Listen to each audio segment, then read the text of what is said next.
Wang Lily Unassigned Identity. I'm the most popular girl in Class 3, Grade 2 of the Mechanical Engineering Department. I excel in various practical skills and am adaptable to all kinds of team tasks. I'm looking for a kind captain to take me into your crew. Li Jiahao Captain at Wang Lily. What is your combat power value?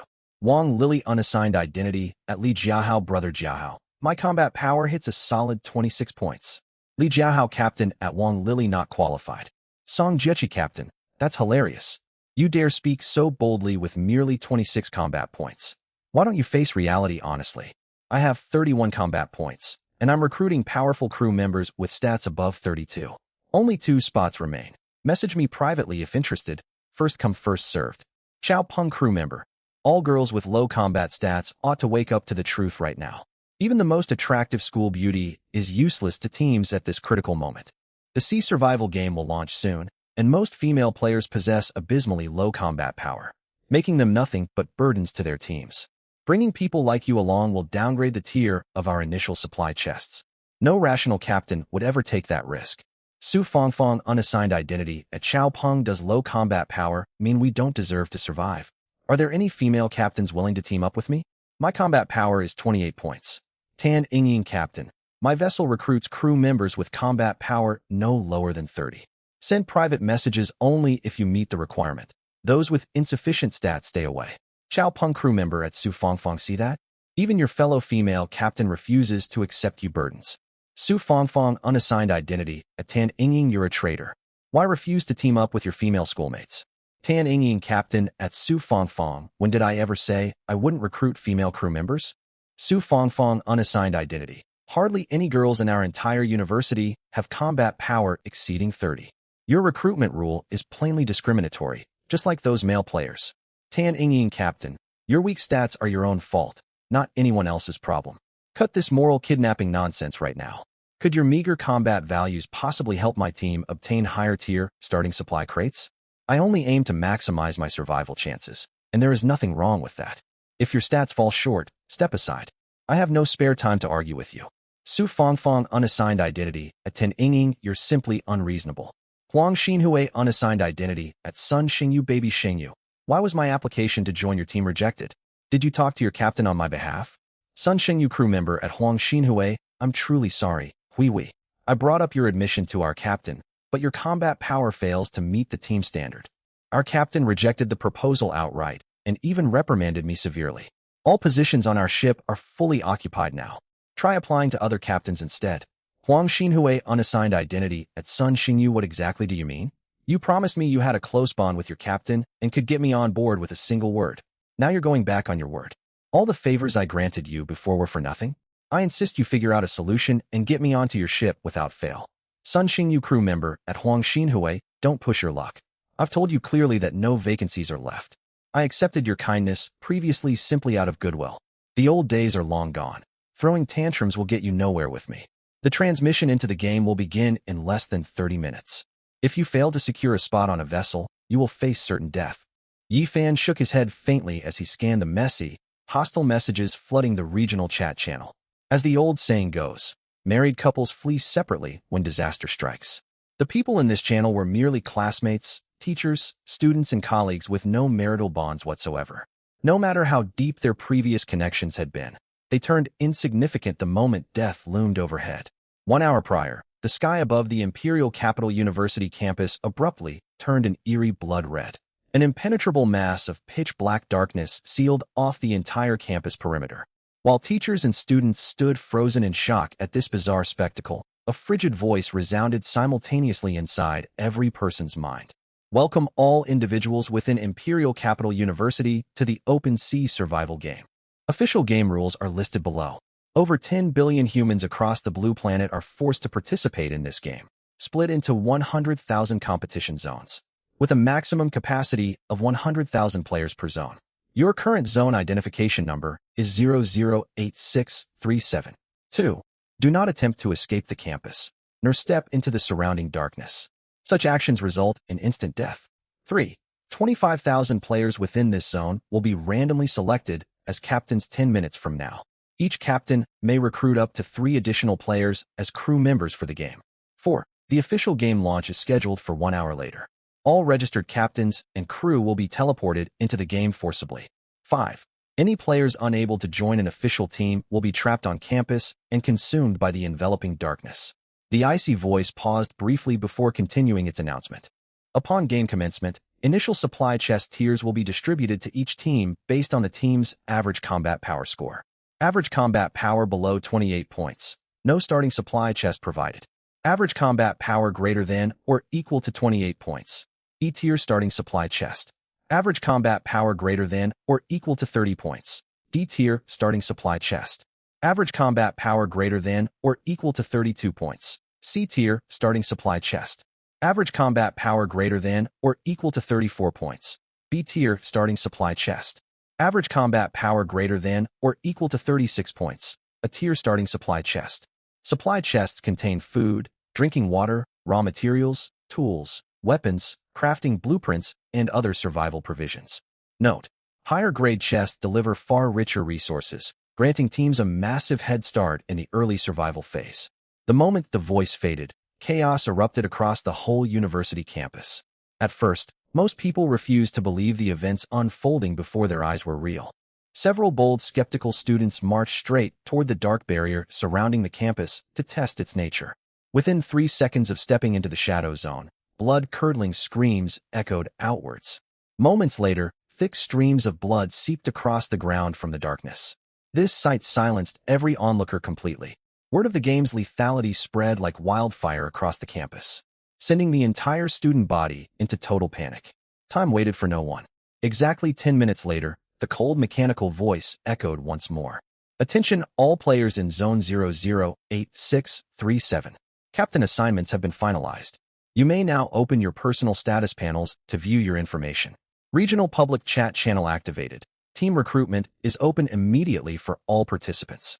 Game teleportation will initiate in 50 minutes. As the announcement ended, the crowd gradually calmed down. Yi Fan opened his personal panel without delay, just like everyone else around him. Player: Yi Fan. Identity: Captain. Attributes: Health 12, Physique 11, Spirit 10. Unassigned attribute points: 0. Combat power: 33. Backpack capacity: 10 slots. Survival coins: 0. A wave of relief washed over Yi Fan upon seeing his captain identity. Being selected as a captain guaranteed his entry into the game without needing to beg other teams for admission. According to the game's rules, only 100,000 players from this zone could participate in the survival challenge. Everyone left behind would be swallowed by the external darkness.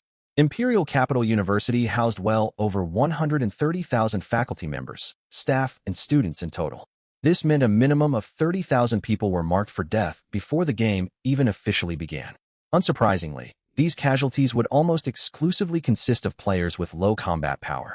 Driven by humanity's inherent selfishness, the game was already condemning tens of thousands to death at its very start, which hinted the subsequent survival challenges would be brutally harsh.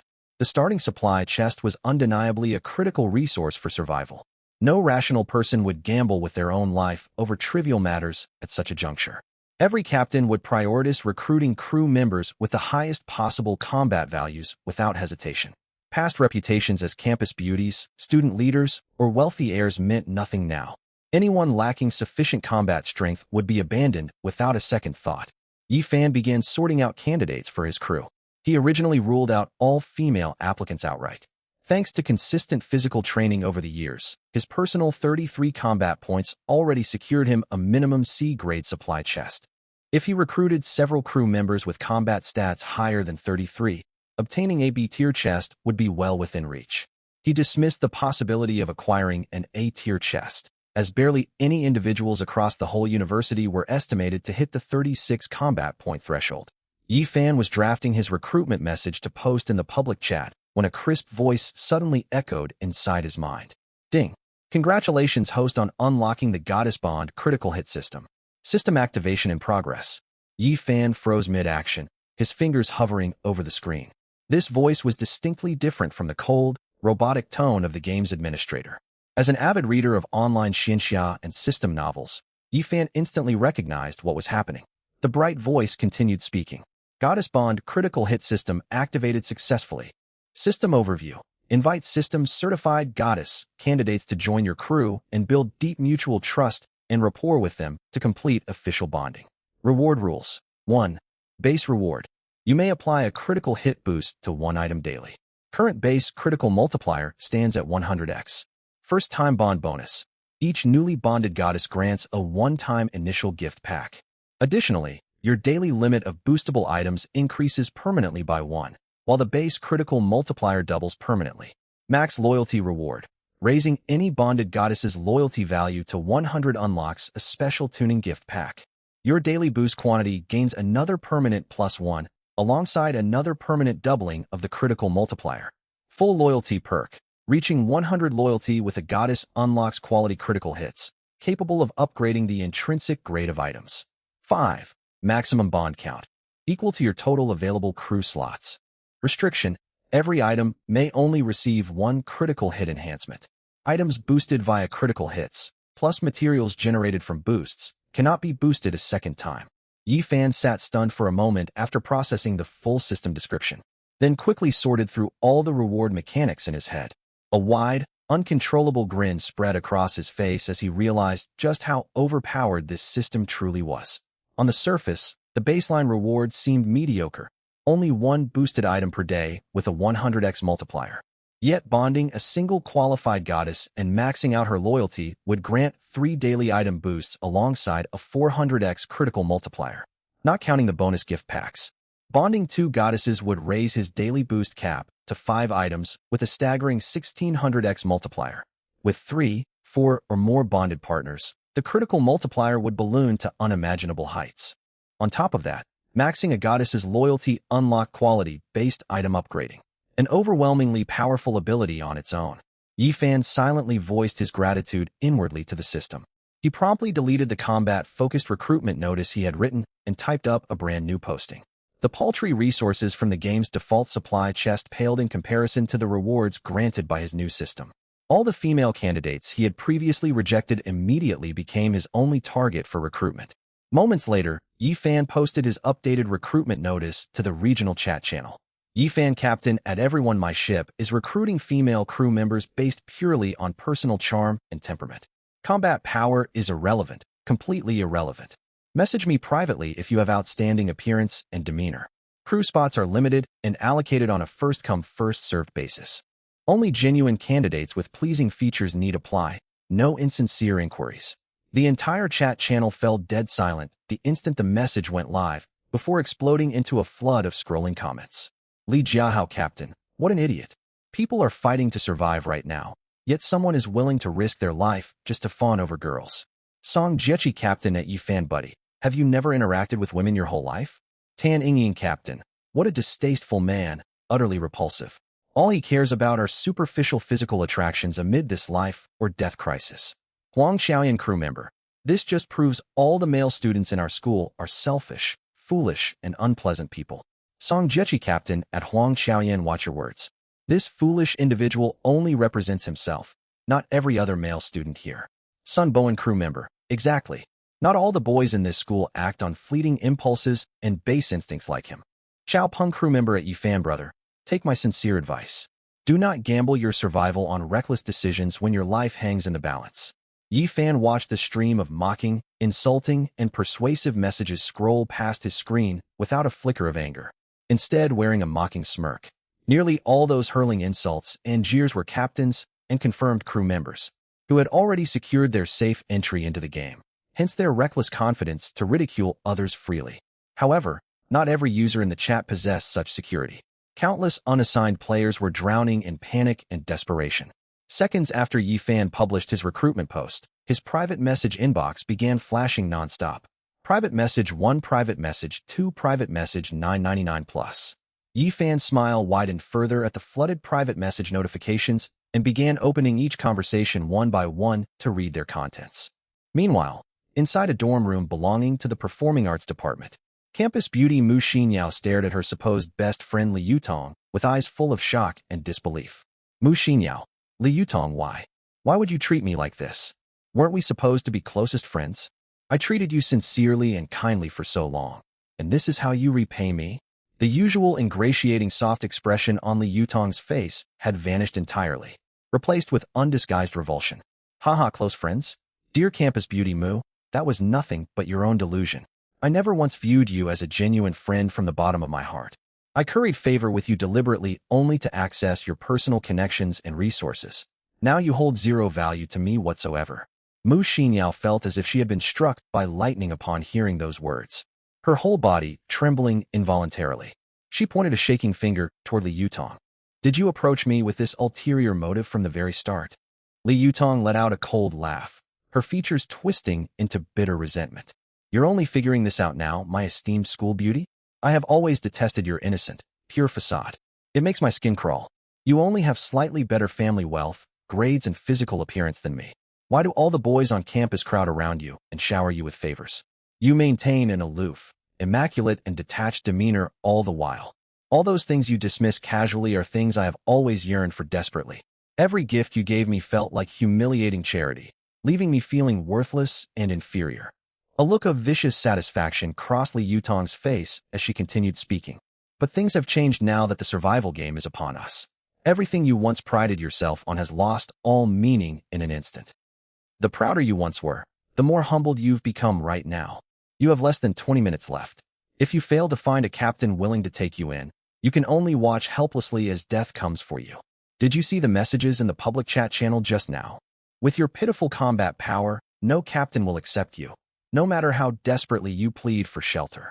And as a captain myself, I've taken your place and become the center of everyone's admiration. Haha, this feeling is absolutely incredible. Oh, and one last secret for you. The wealthy heirs who used to fawn over you relentlessly have been spamming my private messages nonstop lately. They're begging on their knees to join my crew. With that, Li Yutong strutted triumphantly out of the dormitory, leaving Mu Xinyao slumped in utter despair, her spirit completely broken. Meanwhile, Yi Fan's emotions swung wildly like a roller coaster as he browsed his private messages. His initial calm gradually morphed into growing anxiety. Good heavens! The system's standards for a designated goddess are this stringent. Why hasn't a single applicant met the requirements so far? Excluding male users messaging him to loosen the gender restrictions, Yi Fan had gone through the profiles of hundreds of girls who'd reached out to volunteer for his crew spot. Eager to secure a position aboard his vessel, these girls sent increasingly earnest and gentle messages. Quite a number also attached carefully curated personal photos showcasing their best features. Many of them were well-known class belles and department belles he had heard about before. Even with his usual strong self-control, Yi Fan could not help but marvel at what he saw. Yet without exception, every single one of these admired campus beauties received the same automated reply from the system. Does not meet system criteria.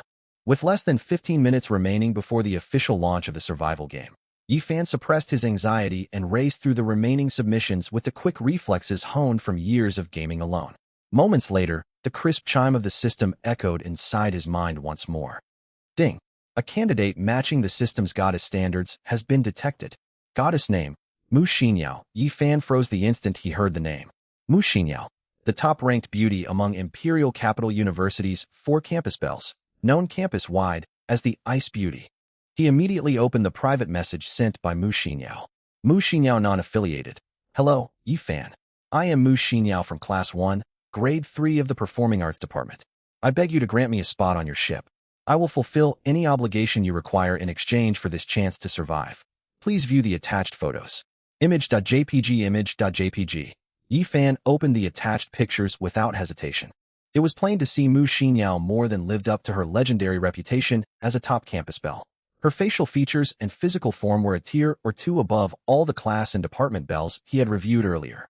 Relieved to finally find a qualified goddess candidate, Yi Fan extended the crew offer without bothering to check her combat stats first. Congratulations, your application has been approved. You are officially part of my crew. I will send the recruitment notice now. Confirm your acceptance when it pops up. And remember the promise you just made. Back in the female dormitory of the Performing Arts Department, Mu Xinyao stared anxiously at her private conversation panel with Yi Fan, holding her breath for a reply. Right after Li Yutong stormed out of the room, overwhelming dread of death washed over Mu Xinyao. Driven by the primal urge to survive, she messaged every former suitor and close female acquaintance she could think of to beg for refuge aboard their ships. Her attempts were met with either total silence or vicious mockery. The boys who had once catered to her every whim lashed out with the cruelest jeers the moment she fell from grace. Even the female classmates she had considered friends and who had already secured crew positions discarded all pretense of kindness and hurled insults her way. Some berated her perpetually cold, aloof demeanor, while others sneered that the vaunted campus belle had finally gotten what she deserved and wished for her swift demise. Tears overwhelmed Mu Xinyao as she scrolled through the hateful messages filling her inbox. She sank to the dormitory floor and broke down sobbing. She could not fathom why everyone around her had turned hostile out of nowhere. Once, she had stood high above the crowd, adored by the entire campus. Her prominent family background and flawless appearance made her the focal point of attention wherever she went, and she had once believed the world was full of kind people. Everything had changed in the span of 30 short minutes, exposing the unvarnished cruelty of reality for the first time in her life. Just as Mu Xinyao sank into total hopelessness, the recruitment invitation from Yi Fan popped up on her screen, igniting a flicker of desperate hope within her. She gathered every ounce of courage to draft her plea in the most humble tone she could muster, attaching her most polished selfies before sending the message. She prayed constantly for Yi Fan to notice her request and accept her into his crew. But as the countdown ticked closer to the game's launch with no response, her fragile hope faded back into despair. Am I really going to die here? Mu Xinyao muttered hollowly, fresh tears spilling down her cheeks. The cold mechanical voice of the survival game suddenly resonated in her head. Ding! Attention, player Mu Xinyao.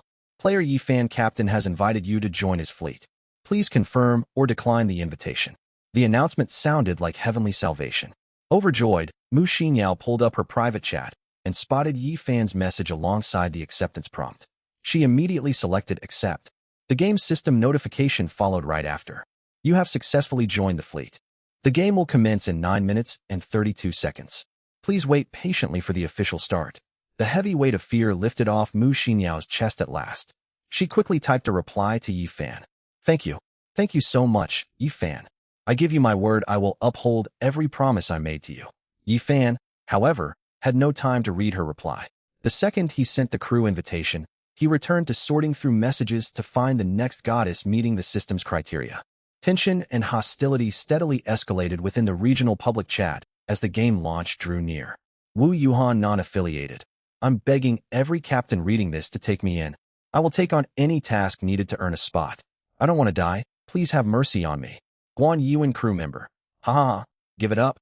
All you rejects who couldn't board a ship. Less than 10 minutes remain till launch. Every captain's roster is definitely full by now. Screaming yourselves hoarse won't change a thing. Zhang Junjie captain. She's exactly right. You useless lot can only sit and wait for your deaths. Lu Haoyu non-affiliated at everyone to all players stuck without ship access. These captains and crew members are openly wishing us dead. Let us band together and strike first against these ruthless people. Fan Jinxing non-affiliated at everyone. Lu Haoyu speaks the truth. They showed us no mercy, so we owe them none in return. We might as well fight back rather than perish alone. Guan Yuan crew member, what are you planning to do? Have you lost your minds? Murder violates the law. I suggest you calm yourselves down immediately. Lu Haoyu non-affiliated at Guan Yuan, calm down? How can I stay calm when death is staring me in the face while you laugh at our misfortune? All stranded students, target every captain and crew member active in this chat. Hunt them down and eliminate them right now. Maybe taking out those with game clearance will open up vacant ship positions for us. Lu Haoyu's message was met with a brief, eerie silence across the entire regional chat channel. Fan Jinxing non-affiliated. Lu Haoyu is completely correct. We face certain death either way if we do nothing. We have nothing to lose by fighting back. There might truly be openings if we eliminate those already qualified for the game. Wu Yuhan non-affiliated. Fellow stranded students, what are we waiting for? Move now before the game officially starts, or we will lose our last chance to survive. A deafening roar of shouts suddenly drifted over from the dormitory balcony as Yi Fan continued sorting private messages. He hurried to the balcony rail and looked out over the campus grounds, which had descended into total chaos. Groups of students wielding crude, makeshift weapons chased down targeted individuals across every corner of the school grounds, screaming as they gave chase. Over here, these people boarded ships and bragged in the group chat. I recognize them. Settle old scores and get revenge. Take down these arrogant people together. Attack. If we can't survive, none of these privileged ship passengers get to live either. Yi Fan watched a fleeing student trip and fall to the ground. Before the victim could scramble back up, the mob swarmed their position, followed by shrill screams echoing from the center of the crowd. Staring at the rampant violence unfolding outside, Yifan stared in complete shock. Whoa, what the hell is going on out here? Have all these people lost their senses? He quickly regained his composure, pulled up the regional chat log, and grasped the full context of the chaos within a few lines of text. A surge of anger flared up inside him toward the arrogant users taunting the stranded players in the public channel. As the old saying goes, even cornered rabbits will bite back. These privileged participants had flaunted their status and jeered at the dying contestants before the survival game had even begun, goading tens of thousands of stranded students into a violent last stand. Yifan forced himself to calm down to assess his next move when commotion erupted in the hallway directly outside his dorm room. He immediately locked his door from the inside, then stacked beds, suitcases, and other heavy furniture against the entrance to barricade it shut. A quick glance at the game countdown showed under 8 minutes left until launch, letting him breathe a small sigh of relief. It was nearly lunch hour, so the male dormitory building was mostly empty. His 3 roommates had all left for meals, leaving Yifan entirely alone in the room. Most male students had already secured ship positions and were now targets for the rioting crowd, meaning the unrest was mostly driven by unqualified male students and stranded females. The male dorm building was relatively safe for the time being, and with his 33 combat power stat, Yifan was confident he could hold the door until the game activated. A shout suddenly boomed through the hallway. All ship-qualified male students still in their rooms, come out immediately. Defend the dorm main gate together to keep the rioters out. Hold on for 8 more minutes, and we'll be transported into the game. Several boys sheltering in their rooms stepped out to reinforce the main gate upon hearing the plea, yet Yifan stayed firmly where he was. Venturing outside in the current climate carried far too much unnecessary risk. Just as Yifan relaxed slightly, a critical thought crossed his mind. While he was secure inside his barricaded room, Mu Xinyao was in grave danger. She was the only candidate who had passed the system's strict goddess requirements, and it would be a massive loss if she were killed before the game even began. With the campus engulfed in chaos, he could not risk venturing out to rescue her in person. Abandoning his search for additional goddess recruits, Yifan opened his private chat with Mu Xinyao and sent an urgent message. Yifan Captain, where are you right now? Are you injured at all? Back inside the female performing arts dormitory, Mu Xinyao was terrified by the sudden outbreak of violence. Panic spiked again as the public chat flooded with threats directed at anyone who had secured crew spots. Far more females had failed to obtain ship access than males, throwing the entire female dormitory into utter pandemonium. Large groups of stranded girls patrolled the halls, hunting down every female captain and crew member who had revealed themselves in the public chat. Screams echoed non-stop through the hallways, prompting Mu Xinyao to lock her dorm door instantly and curl up trembling beneath her blanket. She was paralyzed with fear until Yifan's private message pinged on her device. She rushed to open it, and the simple concerned tone of his words wrapped her in a rare sense of warmth amid the terror. Mu Xinyao crew member. Captain, I'm stuck inside the female dorm building, and everything has descended into chaos out here. I'm terrified. Groups of stranded girls are searching every dorm room one by one. I've heard countless screams already. They've resorted to violence against qualified players. It sounds like they're getting closer to my room by the second. Please help me, Captain. I have no idea what to do right now. Yifan Captain, stay calm first.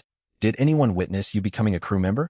Have you posted any messages in the regional public chat since joining my fleet? Mu Xinyao crew member. No to both. I've stayed locked inside my dorm ever since I accepted your invitation, waiting quietly for the game to start. Yifan Captain, good. Unlock your dorm door right now and join the mob of stranded students roaming the halls. Hiding will only make you a prime suspect in their eyes. Do you understand what I'm telling you to do? Mu Xinyao processed the instruction before grasping Yifan's logic instantly, firing off a quick reply. Mu Xinyao crew member. Understood, Captain. Thank you for saving me. Stealing her nerves once more, Mu Xinyao walked to the door and took a deep breath before twisting the doorknob open. A mob of girls armed with crude weapons stood clustered outside the neighboring dorm room. Their faces were twisted with rage, and fresh blood stained their hands, clothing, and makeshift weapons, sending a jolt of fright through Mu Xinyao. She shuddered with relief knowing she would have been their next target if she had hidden inside her room. Though less than 6 minutes remained on the countdown, she dared not gamble on her flimsy dorm door holding against the bloodthirsty crowd. The mob snapped their hostile gazes toward her the second the door creaked open.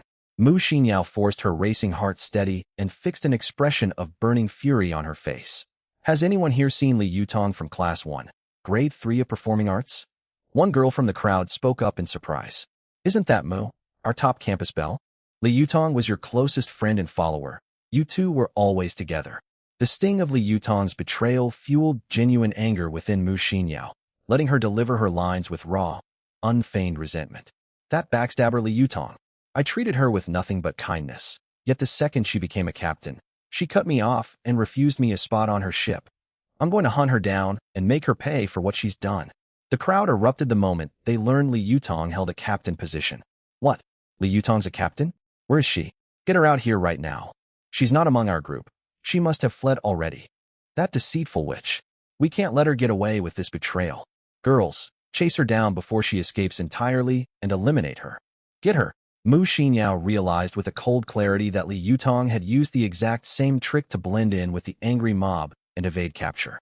To avoid arousing suspicion from the group of girls, she walked straight into their midst, her face twisted with apparent rage. Girls, if we track down that lowlife Li Yutong later, hand her over to me to deal with. I want to see exactly what kind of heart lies hidden inside this treacherous person's body.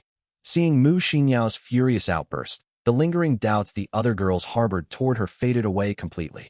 After all, it took severe betrayal to drive the usually cold and aloof school beauty into such an angry frenzy, openly demanding retribution against Li Yutong before boarding the game vessel. One female student then pulled out a blood-stained pocket knife and handed it to her. Here, take this weapon, sister. Stab Li Yutong to death with this blade once we find her. Mu Xinyao fought back the surge of nausea rising in her throat at the sight of the bloody knife. She grasped the weapon tightly in her palm without hesitation, and the pack raced back along their previous path to hunt down Li Yutong. Inside the male dormitory, Yi Fan confirmed Mu Xinyao's temporary safety before glancing at the latest messages popping up in the regional chat channel. Lu Haoyu Captain. Everyone listen up. I teamed up with several classmates to ambush a lone captain just now, landing the final killing blow myself. The game system prompted that I had successfully seized his captain identity. This confirms the rule beyond any doubt. Killing players holding captain or crew credentials allows you to directly claim their status. All players still waiting to board the vessel move without delay. Fanjinxing crew member. I can testify to this. I also killed another crew member moments ago and received the official game notification too. Quit hesitating if you haven't secured your spot on a ship. Charge forward now. Yi Fan could only sigh in exasperation reading the messages sent by these two reckless individuals. He wondered what sort of bizarre people populated Imperial Capital University. The pair had barely obtained their boarding qualifications, yet recklessly broadcast this critical rule to the entire server in public chat. They paid no mind to the possibility that other players would target and murder them for their newly acquired statuses. Yi Fan could not fathom how they could be so careless and short-sighted. Shortly afterwards, the roars and screams from outside the dormitory grew louder and more widespread. News of the exploit had spread across the whole campus, driving every player without game access into total madness as the official game launch drew near. Yi Fan braced his body firmly against the dorm door, pressing his ear to the wood to monitor the chaos outside. Following an agonizing wait, the global countdown ticked down to its final 10 seconds. A cold mechanical voice echoed inside every player's mind simultaneously. Attention all players within region ID 008637. The official game will commence in 10 seconds. All qualified participants, please prepare yourselves. Countdown initiated. 10, 9, 3, 2, 1 inch. The deafening chaos across Imperial Capital University fell dead silent the instant the voice cut off. Every person, including Yi Fan, blacked out and collapsed to the ground. The bodies of qualified participants began phasing out of reality bit by bit until full teleportation was complete. Once all players had been transported away, the thick, pitch-black barriers surrounding the campus surged inward like broken floodwaters, swallowing the entire school grounds rapidly. When Yi Fan slowly regained his senses, he could feel his cheek resting against something warm and soft. He reached out instinctively to touch the surface, first feeling the texture of fabric, followed by a warm, soft physical form beneath it. This unfamiliar sensation startled Mu Xinyao awake, and a soft cry escaped her lips. Yi Fan jolted upright instantly, scanning his surroundings with sharp vigilance, only to spot the stunning young woman lying beside him. The very Mu Xinyao he had seen pictured previously. The girl lay dazedly atop a simple wooden raft, just coming out of her own disoriented stupor. She had felt pressure against her chest while unconscious, struggling to breathe comfortably. and had intended to push the obstruction away when a hand made contact with her torso. The unexpected touch snapped her fully awake, and she let out a startled shriek upon seeing Yi Fan's hand resting on her upper body. Yi Fan sobered up completely the second he heard her scream. Staring at his outstretched hand still positioned on Mu Xinyao's chest, he immediately pulled his arm back. Looking embarrassed yet polite. "Hello, my name is Yi Fan." Flushing bright red, Mu Xinyao sat upright in a hurry. "Greetings, Captain." Mu Xinyao. Yi Fan fell silent as he took in the young woman's appearance carefully. Her facial features were breathtaking, with soft yet refined facial contours. Thick, dark curly hair cascaded over her shoulders, accentuating her fair, luminous skin. She had slender, sharp eyes with clear pupils tempered by an innate cold remoteness. His gaze drifted downward to her attire.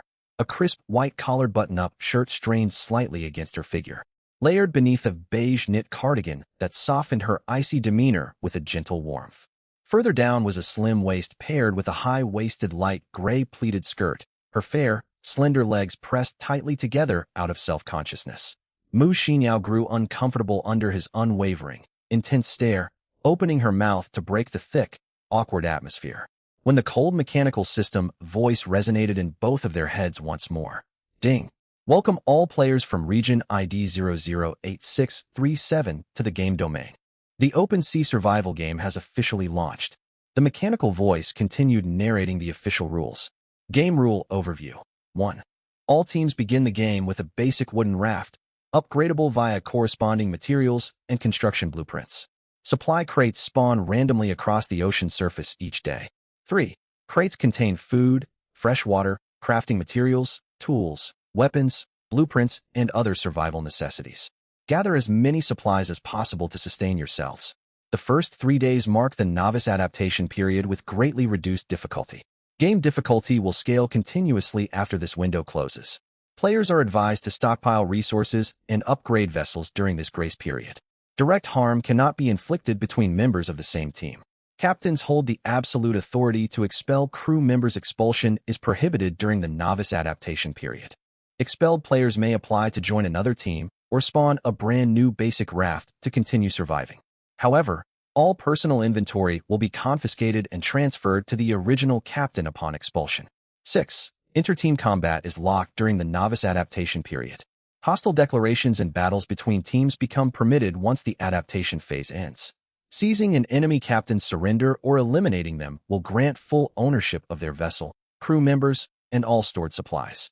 A novice starter crate has been delivered to the captain's inventory. Please access your backpack to claim it. We wish every player the best of luck staying alive out on the open ocean. As soon as the announcement faded, Yi Fan opened his personal game interface and noticed several newly unlocked functional tabs. He skipped over the new menus for the moment and opened his inventory, spotting an E-grade novice supply crate occupying the first inventory slot. A faint smile tugged at his lips with pleasant surprise. He had worried he would forfeit the starter crate by bringing Mu Xinyao into his crew. Yet he had still obtained the lowest tier supply package, far better than nothing at all. Mu Xinyao watched Yi Fan nervously across the raft. Though Yi Fan had stated team recruitment would not be based on combat power, she remained anxious. She feared the missing starter crate would leave Yi Fan dissatisfied, making her life difficult for the remainder of the survival game. She also panicked over how the two of them would endure the boundless ocean without initial survival supplies. Much to her relief, Yi Fan pulled the E-grade novice crate out from his inventory and smiled toward her. Your stats must be decent enough for us to earn this basic novice supply crate after all. Mu Xinyao felt a mix of joy and shame at his words. She was relieved they had secured the starting resources, yet embarrassed knowing her combat power only sat at a mere 24 points, nowhere near the competent standard Yi Fan had implied. Curiosity soon overrode her embarrassment, and she looked at Yi Fan in shock. Captain, is your combat rating higher than 32 points? Yi Fan raised an eyebrow at her perceptiveness. You caught on quickly. My combat power is 33 points. Mu Xinyao's eyes widened in genuine astonishment. A 33-point combat stat was an exceptionally high value. No wonder he had managed to claim the starter crate, even with her weighing down the team as a low-stat crew member. Yi Fan paid no mind to her stunned expression, focusing instead on testing the functions of his Goddess Bond critical strike system. He spoke inwardly to the system. System, trigger a critical strike roll on this E-grade novice supply crate. A crisp system tone responded within his mind immediately. Ding. Target item qualifies for standard critical strike processing. Current critical strike multiplier, 100x. Activation will convert one crate into a stack of 100 E-grade novice supply crates. Confirm execution. A grin spread across Yi-Fan's face at this powerful ability. This Goddess Bond critical strike system was truly overpowered. Unexpectedly, he selected the negative option and stowed the supply crate back into his inventory. He locked eyes with the confused Mu Xinyao, his tone turning solemn. Mu Xinyao, do you remember the promise you mentioned during our first private chat? Mu Xinyao froze briefly before understanding his meaning fully. She had mentally prepared herself the moment she officially became Yi-Fan's crew member before the game launched. In this life or death apocalyptic scenario, Yi-Fan had taken a huge risk sheltering her, a clear favor she needed to repay. With his 33-point combat power, Yi-Fan could have easily earned at minimum a C-grade starter crate, if not a B-grade package with far superior starting loot to their current E-grade crate, granting him a vastly smoother game opening. She had not anticipated needing to uphold her commitment so quickly, mere moments after the survival game went live. After a moment of quiet contemplation, Mu Xinyao took a deep breath and nodded firmly. I remember every word, Captain. I will honor my promise to you. Yi-Fan was genuinely surprised by her immediate compliance. Before the catastrophe, Mu Xinyao was the famously icy, unattainable campus beauty of Imperial Capital University. Admired by all, blessed with top-tier family background, academic performance and physical appearance, always wearing an unapproachable cold demeanor toward everyone. Meanwhile, Yi-Fan was just an ordinary student with above-average looks, a massive social and status gap separating the two. Yi-Fan had braced himself for possible backtracking or refusal from Mu Xinyao, having witnessed countless people renege on verbal agreements even before the world descended into chaos. He had resolved to enforce accountability if she chose to go back on her word. Her unhesitating agreement left him completely caught off guard. Mu Xinyao had her own clear reasons for agreeing without pushback. First and foremost, Yi-Fan had saved her life on multiple occasions.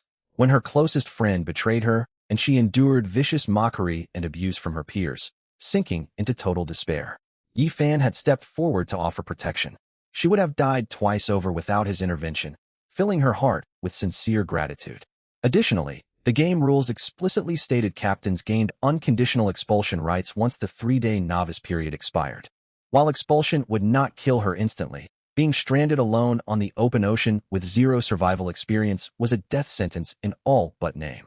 With resolute resolve, Mu Xinyao stood slowly beneath Yi-Fan's astonished gaze and drew a slow breath, preparing to demonstrate her sincerity and uphold her promise to their team partnership. She first slipped off her beige knit cardigan, her fingers moving to undo the buttons of her white-collared shirt layer by layer.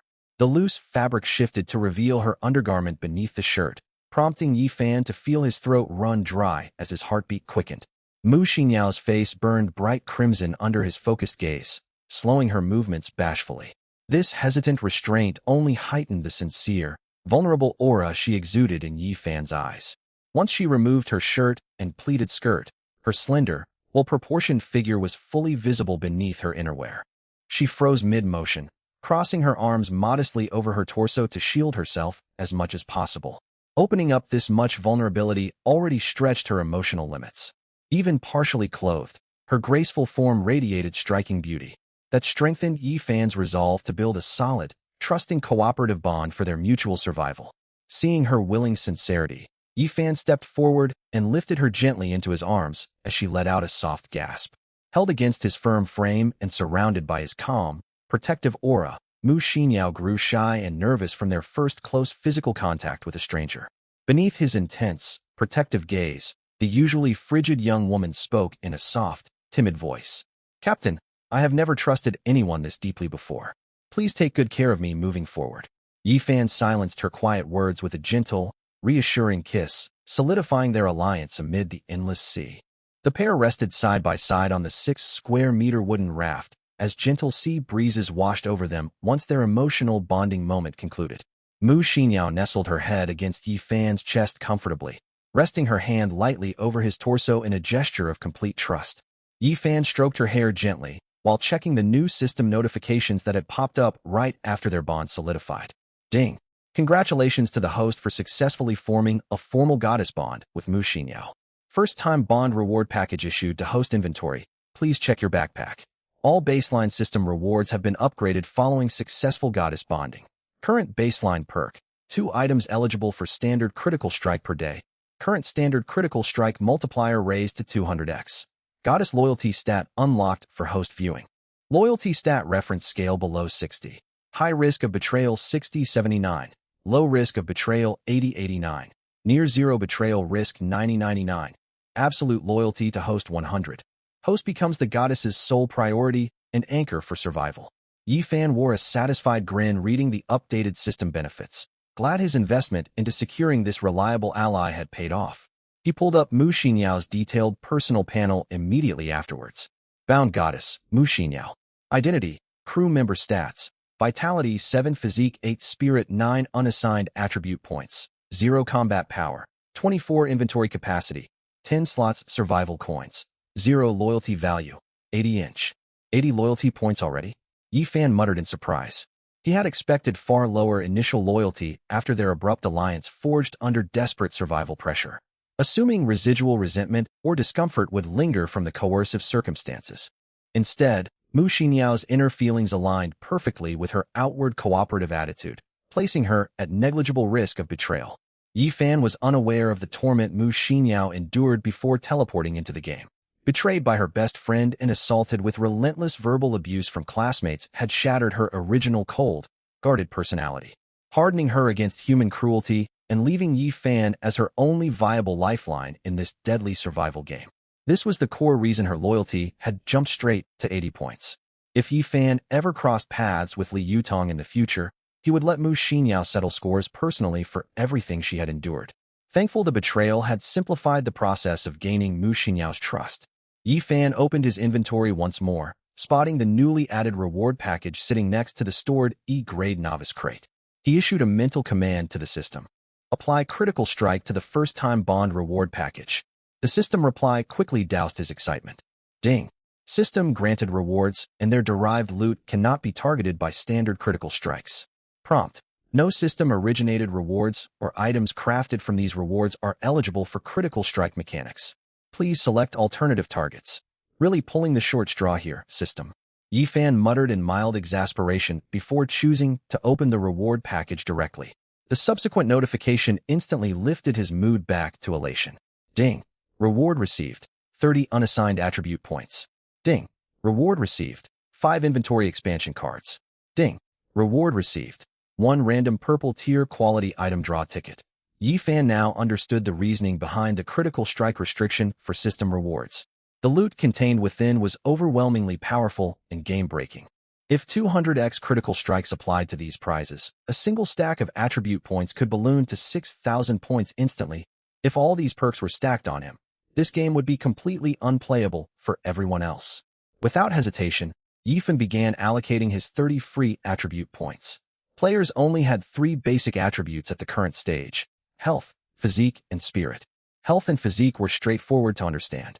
Health represented total hit points. Physique stood for the overall physical condition of the human body, encompassing strength, agility, damage resistance, bodily regeneration, and other physical capabilities. As for spirit, its exact function remained unclear for now, though he suspected it functioned similarly to mana bars seen in most video games. Any seasoned gamer knew that higher health values always meant better survivability. More health translated to a far lower risk of dying in dangerous situations. Physique was equally vital, especially during the early phases of the survival game. Yifan assigned 13 points to health and 14 points to physique, dumping the remaining 3 points entirely into spirit. The moment he finished distributing all free attribute points, Yifan felt extraordinary changes sweeping through his body. He was filled with boundless physical stamina, and his mind also grew noticeably sharper and clearer. He then turned his attention to another item in his inventory. Inventory expansion card permanently unlocks 10 additional inventory slots per card upon use. A broad grin spread across Yifan's face after reading the item description. It was as if the system was reading his mind. He had just been complaining that the default 10-slot player inventory was far too limited for his needs.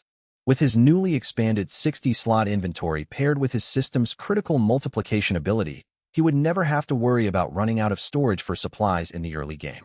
He immediately activated every inventory expansion card he owned. A cold mechanical system prompt echoed in his mind right away.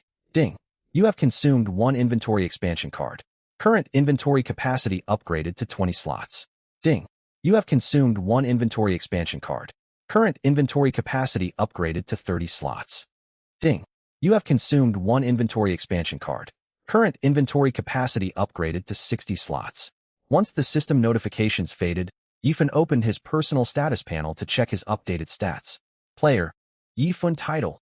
Captain attributes. Health 25, Physique 25, Spirit 13 Combat Power Rating, 63 skills. None inventory capacity, 60 slots survival coins, 0. His gaze shifted to the final reward from his initial binding gift pack. Random purple grade item. Grants a single random item of purple rarity upon activation. A purple tier item.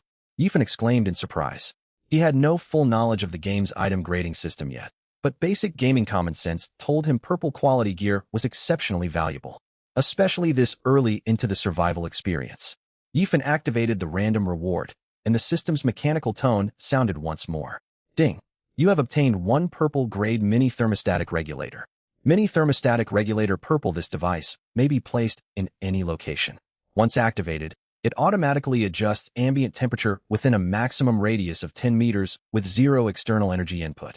Users are able to freely modify both the effective temperature and coverage radius of the device. This new acquisition reignited Yifan's excitement after he had calmed down from his earlier attribute upgrades. This was another extremely practical piece of equipment. Open ocean environments suffered from drastic day-night temperature swings alongside wildly erratic weather patterns. Blistering sunlight could shift abruptly into violent rainstorms in mere seconds. With this regulator installed aboard his vessel, he would no longer be troubled by harsh weather conditions and could maintain a comfortable living space on the ship at all times. After sorting through every reward from his newbie binding gift pack, Yifan focused on the E-grade basic supply crate sitting inside his inventory. He spoke inwardly to his system. System, apply the critical multiplier effect to this E-grade basic supply crate. A crisp system response instantly resounded in his consciousness. Ding. Target item is eligible for standard critical amplification. Current critical multiplier set at 200x. Amplification will produce 200 copies of the E-grade basic supply crate. Confirm execution? Yifan confirmed without the slightest hesitation. Ding. Critical amplification successful. You have received 200 E-grade basic supply crates. Items have been deposited directly into your player inventory. Mounting waves of exhilaration built up inside Yifan ever since he opened his gift pack, and he could no longer contain his elation, letting out a loud cheer. Hell yeah! His sudden shouts startled Mu Xinyao, who was leaning closely beside him after their earlier strenuous physical activity. Her cheeks flushed bright red with embarrassment, misinterpreting his outburst as a reaction to their previous exertion. She shot him a shy, reproachful sideways glance. Yifan noticed her misunderstanding, but chose not to correct her. He gently stroked her soft back with a warm smile. All right, rest up for a moment. We have work to get started on now. Mu Xinyao blinked in confusion and quickly asked, Captain, what would you have me do? Yifan let out a soft laugh. It's simple. Open these crates for me. He pulled 1 E-grade basic supply crate out of his inventory and handed it over to the young woman. Mu Xinyao stared at the crate in surprise. See, Captain, you want me to open this? Yifan nodded firmly. That's exactly what I'm asking. A warm feeling swelled in Mu Xinyao's heart upon hearing his words. She accepted the crate solemnly. Thank you, Captain. Right at that moment, the system notification chimed inside Yifan's head. Ding. Loyalty stat for Mu Xinyao favored character +1. Yifan raised an eyebrow in amusement. This girl was far more compliant than he expected. Her loyalty rose merely from being tasked with opening a supply container. Meanwhile, Mu Xinyao unlocked the crate. A faint glow emanated from the box before it vanished completely, leaving only a 500-milliliter bottle of mineral water and a pack of toast bread behind. Yifan clicked his tongue in disappointment. This game was notoriously stingy. Even the lowest-tier basic supply crate only contained such meager provisions. In stark contrast, Mu Xinyao's face lit up with delight. To her, food and clean water represented a lifeline in this deadly survival world. Though the portions looked small, rationed carefully, the supplies would sustain the two of them for roughly 2 full days. They were already far better off than countless other participants who had received no starter supplies whatsoever. Just then, a loud gurgling sound came from Mu Xinyao's empty stomach, painting her face with awkward embarrassment. Neither of them had eaten lunch before the survival game launched. and their intense physical activity earlier had drained most of her physical energy. The sight of food and water triggered her body's hunger response immediately. Surprisingly, she did not help herself to the rations or beg for permission to eat. Instead, she held the water and bread out toward Yi Fun with a resolute expression. "Captain, please take these supplies." Yi Fun's opinion of Mu Xinyao rose further, witnessing her selfless conduct. He pushed the food and water back into her hands with a gentle smile. "You're starving, aren't you? Eat something first. You'll need your strength to finish the upcoming tasks." Mu Xinyao could scarcely believe his generosity. He had not touched a bite himself yet he was offering all the rations to her. Her heart swelled with gratitude toward him. Ding. Loyalty stat for Mu Xinyao favored character +2. As Mu Xinyao hesitated over eating a small portion and returning the rest to Yi Fun, another E-grade basic supply crate materialized out of thin air in his palm. Mu Xinyao froze on the spot, utterly stunned. She pointed trembling fingers toward him. "See, Captain, how do you have a second supply crate?" Yi Fun ignored her question. He set the new crate down in front of her, then summoned another one into his hand, repeating the action over and over again without pause. In the blink of an eye, nearly 50 supply crates were piled across the floor right in front of Mu Xinyao. Shock gradually morphed into numb disbelief on her features as she watched his actions unfold. Yi Fun stopped summoning crates once the floor space was completely covered. "Eat your fill first. Once you're done, start opening every single one of these crates immediately." Mu Xinyao remained dazed from the overwhelming scene, responding to his order instinctively. "Oh, okay, Captain." Seeing her still stunned state, Yi Fun decided to reveal a little more to drive home his advantage. "Xinyao, work quickly while opening these crates. There are plenty more where these came from." This revelation jolted Mu Xinyao fully back to her senses, and she gasped aloud. "Captain, you still have more supply crates stored away? How did you manage to?" Yi Fun shot her a sharp warning gaze before she could finish her sentence. Mu Xinyao instantly caught her mistake and clamped her mouth shut. Intelligent and perceptive, she quickly realized his seemingly cheat-like abilities were secrets she must never inquire about. She bowed her head hastily in apology. "I'm so sorry, Captain. I didn't mean to overstep." Yi Fun cut off her stammered apology mid-sentence. He reached out and brushed his fingers gently across her soft cheek, speaking in a calm tone. "Xinyao, you are my very first crew member aboard this ship. Your conduct since the game began has been entirely satisfactory to me. I can tell you are a sharp, sensible young woman. As long as you give me unwavering obedience and absolute loyalty from this point onward, I will never let you suffer needlessly. Abide by this single requirement, and I guarantee you will survive this brutal survival game unscathed." Mu Xinyao fully understood the hidden meaning behind his words.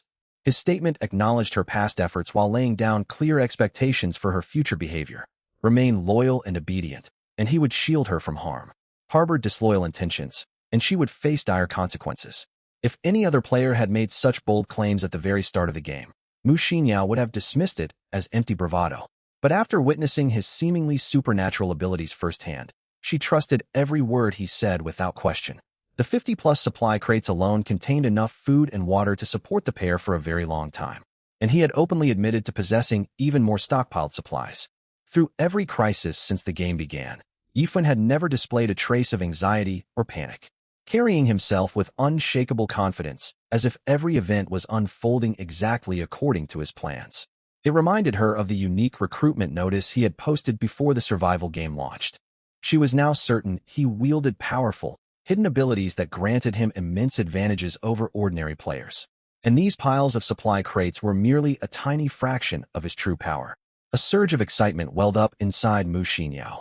Having a powerful, reliable captain was the greatest fortune she could have hoped for in this cruel survival scenario.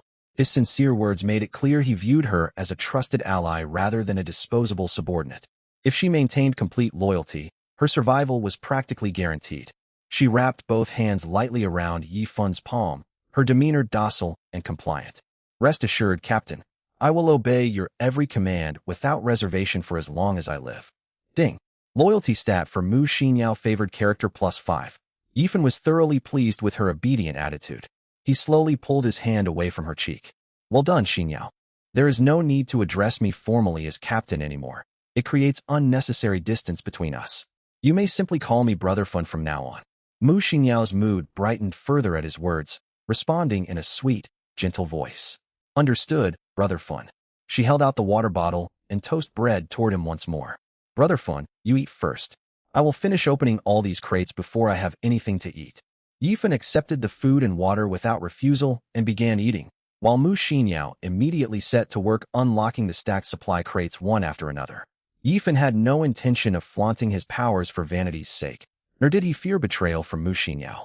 Her loyalty rating currently stood at 88 points, merely 2 points away from the 90-point threshold that would lock her loyalty permanently without risk of defection. Even if her loyalty had been far lower initially, he held countless methods to discipline and control her if she ever turned against him. Game rules prohibited direct physical harm between members of the same fleet, and captains were only permitted to dismiss crew members rather than kill them outright. Even so, Yifan possessed multiple ways to punish unruly subordinates. He could cut off her access to food and water, letting her waste away from hunger and thirst, or cast her off the ship entirely to drown in the open ocean. No ordinary person could withstand such lethal forms of coercion and torment. Simply put, any woman who joined his crew was bound entirely to his will for the duration of the game. Yifan ate his bread leisurely while preparing to open the regional world chat channel to observe the current predicaments of other players. As he accessed the chat interface, the system's mechanical voice triggered a new prompt. Ding! Multiple players share identical display names within the game.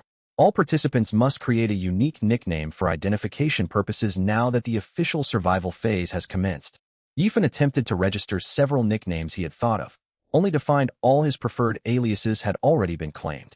Due to the time lost during his earlier physical exertion with Mu Xinyao, he ultimately submitted his real given name, Yifan. Player nickname registration successful. You have joined regional chat channel number 008637. Current surviving player population in this region, 96,573 participants. Yifan blinked slightly at the population statistic. Nearly 3,427 players had perished within just the first hour of the game's launch. He wondered whether these casualties stemmed from in-game hazards or the violent campus riots that erupted right before the survival game activated. Setting the grim statistic aside, he entered the regional chat channel, which was flooded with an endless stream of frantic messages scrolling nonstop. Crew member, what a sad day. Huh? I snagged my entry qualification right before the game went live. I actually made it out alive. Captain, don't mess with me. The heavens have smiled on me too. I survived the initial chaos. Everyone who brushed me off back at school will pay for it soon enough. Don't cross my ship once the 3-day beginner grace period ends, or you'll regret it deeply. Captain, French fry bread at don't mess with me bro. Now that we're all trapped in this death game, we ought to bury past grudges. We're all in the same sinking boat here. Cooperation and mutual aid are our best shot at lasting through this ordeal. Captain, don't mess with me at French fry bread. Are you out of your mind? We are absolutely not in this together. Did you skip the game briefing? Hostile fleets are allowed to attack each other once the 3-day beginner protection expires. Winning fleets seize every single resource belonging to defeated opponents. Captain, French fry bread. Watch your vulgar language when speaking to other players. Yifan skimmed past the petty arguments and meaningless banter to search for actionable information posted in the chat. Crew member, Arch student from Capital. Has anyone gotten anything worthwhile from their starter supply crates? Our captain's D-grade crate only gave 2 500 milliliters water bottles, 2 packs of hard biscuits, and 2 units of timber. It's barely enough to feed 4 grown men on our vessel, and the captain confiscated all supplies, saying we only get rations based on our work performance. I'm furious about it. Crew member, stepped in muck. Now you understand why this is labeled a survival game. Captain, Angler never returns. Lucky me, my fleet got a B-grade starter crate. The rewards include 8 bottles of 500 milliliters water, 8 packs of toast bread, 8 timber units, 8 glass units, plus a white tier blueprint for crafting a fishing rod. Prince of the Architecture Department, Imperial Capital University crew member. Holy hell. No wonder this is a grade B beginner supply crate. We got tons of food and fresh water right off the bat. Stepped in Dada crew member. The fishing rod blueprint is the real jackpot here. Once we craft a fishing rod with this blueprint, we can start fishing non-stop. We'll never have to stress over food supplies ever again after that. Cutie Pie crew member at Fisherman never goes home empty-handed. Brother Fisherman, could you spare a little bread for me? Our raft is an all-girl team, and none of us managed to claim any starter crates. We're absolutely starving out here. I'll send you private photos of myself in exchange for some food, I promise. Fisherman never goes home empty-handed. Captain at Cutie Pie, leave me alone. Stepped in Dada crew member. Has anyone gotten their hands on a grade A beginner supply crate yet? If you're one of the lucky recipients, post your loot in chat for the rest of us to see. Seeing this message, Yifan immediately perked up with curiosity. He was dying to find out what rare resources a Grade A beginner supply crate actually contained. He scrolled through the regional chat channel for a long while, yet not a single person shared their Grade A crate rewards. Yifan muttered to himself in confusion. Is it possible that no crew across the entire Imperial Capital University server has unlocked a Grade A beginner supply crate?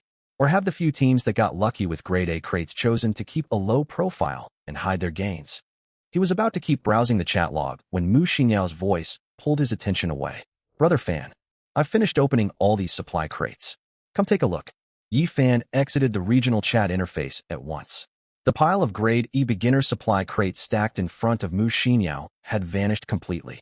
In their place stood neat stacks of bottled mineral water and packaged toast loaves. Yifan picked up a bottle of water and a pack of toast, handing them to Mu Xinyao with a warm smile. Great work, Xinyao.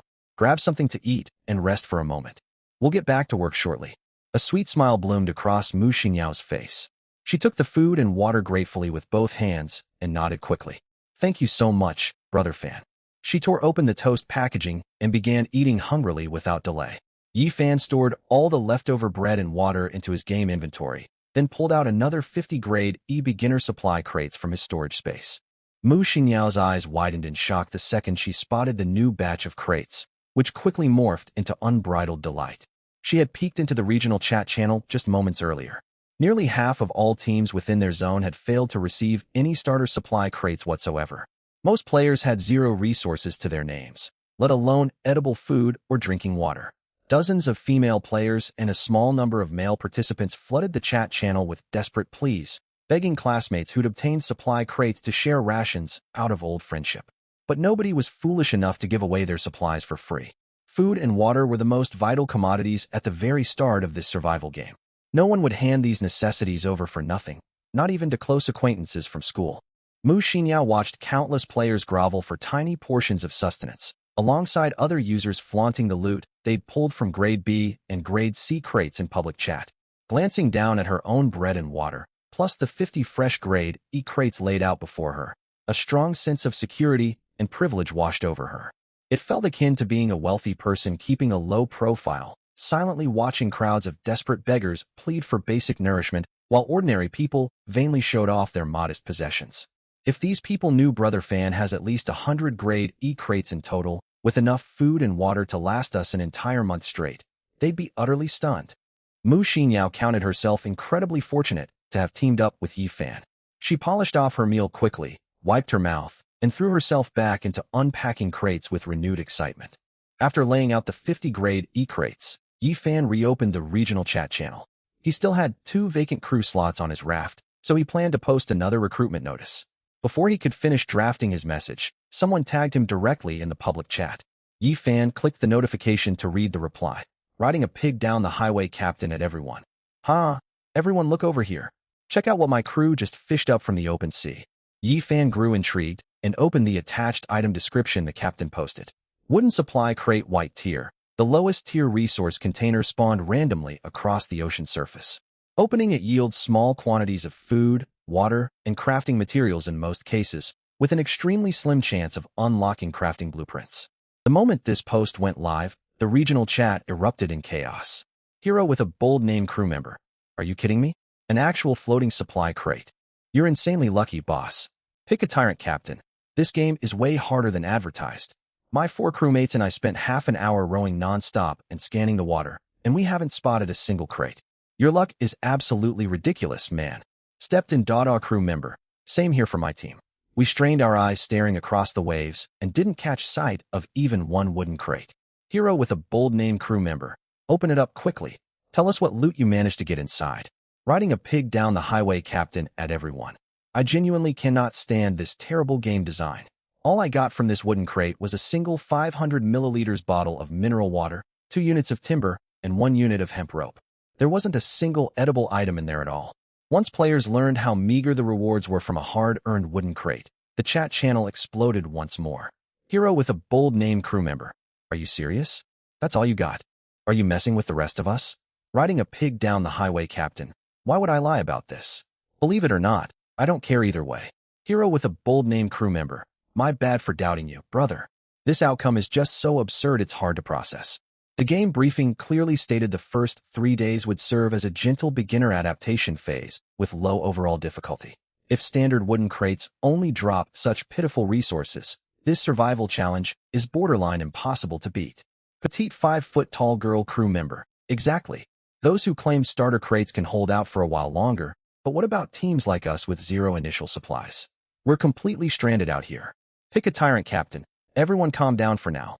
Maybe this terrible loot roll was just bad luck on this guy's part. Let's wait and see what other players pull from their wooden crates. It was not long before other teams who'd collected floating crates began sharing their own opening results in chat. French fry bread captain at everyone. We also picked up a wooden crate moments ago. All we received was 1 pack of crackers plus 2 timber units. Nothing else whatsoever. Holder of fortunes captain at everyone. Unbelievable. My latest crate only contained 2 pieces of women's undergarments. Not a drop of water or a bite of food to be found. French fry bread captain at holder of fortunes. Ha, my condolences, buddy. Your misfortune just made my own bad crate roll feel a lot less awful. As more participants retrieved wooden crates and shared their loot logs, the general drop rates gradually became common knowledge among the player base. Under normal circumstances, 1 wooden crate would reward either 1 food item or 1 bottle of water alongside 1 to 3 miscellaneous crafting materials. Lucky players could obtain 2 food portions or 2 water bottles plus extra raw materials. Unlucky users would walk away with only useless crafting components and 0 sustenance. A tiny fraction of exceptionally lucky users managed to pull blueprints, with the drop rate sitting below 1%, and every blueprint obtained was only for crafting basic white-tier gear. A wave of pessimism swept through the chat channel, with numerous players breaking down under the mounting pressure. Hero with a bold name crew member. Judging by these consistent crate drop statistics, a 4-person raft would need to collect a minimum of 8 wooden crates every single day just to give each member 1 bottle of water and 1 serving of food. Holder of fortunes captain. The bigger issue is barely any teams can gather 8 crates within a 24-hour period. Pick a tyrant captain. Precisely. I haven't found a single floating crate this entire time. And let's not forget the beginner difficulty period only lasts 3 days. Once those 3 days pass, the game mechanics will get significantly harsher. Supply crates will likely become even harder to locate after the grace period ends. Cutie Pie crew member, stop talking about it, please. I don't want to play this cruel survival game anymore. I just want to go home. The difficulty is far too punishing. It's designed to wear us all down completely. Riding a pig down the highway captain at Cutie Pie. Crying wastes precious time you could spend searching for supplies. Going home isn't an option for any of us now. You'd be better off rowing and scavenging for crates instead of wallowing in despair.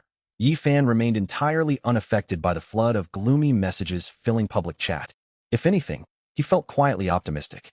From his perspective, the harder the game grew and the scarcer supplies became, the greater his own advantages would be.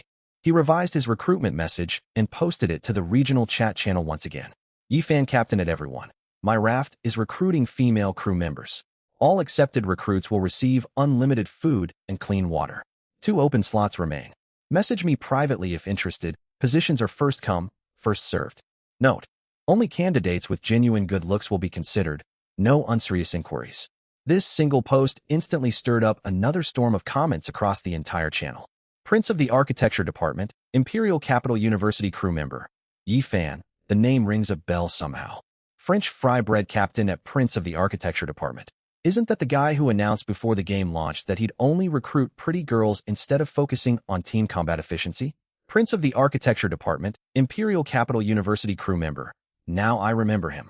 Total fool. Stepped in Dada crew member at Yi Fan. Are you that desperate for female company? Have you lost your mind entirely? Don't pick a fight after class captain at Yi Fan. Unlimited food and water? That's empty boasting. Did you even manage to claim a starter supply crate? You have no resources to back up these ridiculous claims. Fisherman never goes home empty-handed captain at Yi Fan. Listen to some sound advice from an experienced captain. Every player already belongs to a formal raft crew now. No one will abandon their current team to join yours. On top of that, there is no manual option for players to voluntarily leave their assigned rafts. Captains are only granted permission to kick crew members after the 3-day beginner phase concludes. Don't waste your limited food and water reserves chasing female recruits for trivial reasons. Don't pick a fight after class captain. He definitely has no supplies to offer. This guy is just trying to grab attention with absurd lies. Gentle Fairy crew member at Yifan.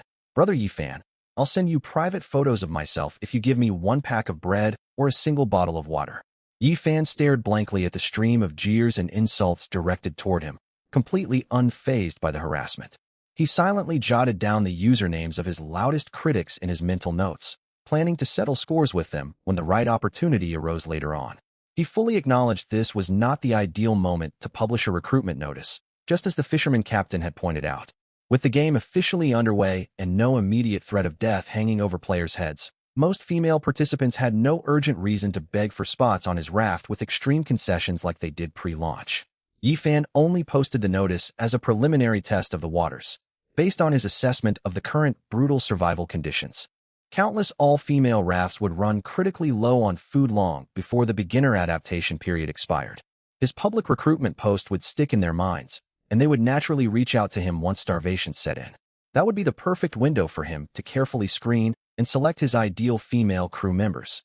He had already mapped out multiple practical plans for recruiting women onto his raft once the crisis hit other teams. Just as Yifan prepared to close the regional chat interface, a notification pinged from his private message inbox. He switched over to the private chat page and discovered several female players had sent him direct messages. He skimmed through all incoming messages quickly, yet none of the senders met the system's official standard for high-appeal female crew members. Apart from a handful of hostile hate messages, every other woman contacting him was offering private photos in exchange for basic rations, exactly like Gentle Fairy. Yifan did not bother replying to any of these messages. Mu Xinyao, a top-tier campus beauty who was physically present right beside him with consistent access to his ample supplies, made these anonymous strangers' photo trades entirely meaningless to him. Suddenly, Mu Xinyao let out a sharp exclamation beside him. "Brother Fan, look over there. I just spotted a crate floating on the sea surface." Yifan exited the chat interface instantly and followed the direction Mu Xinyao was pointing toward. Sure enough, a wooden crate bobbed up and down amid the rolling ocean waves. A wide grin spread across Yifan's face.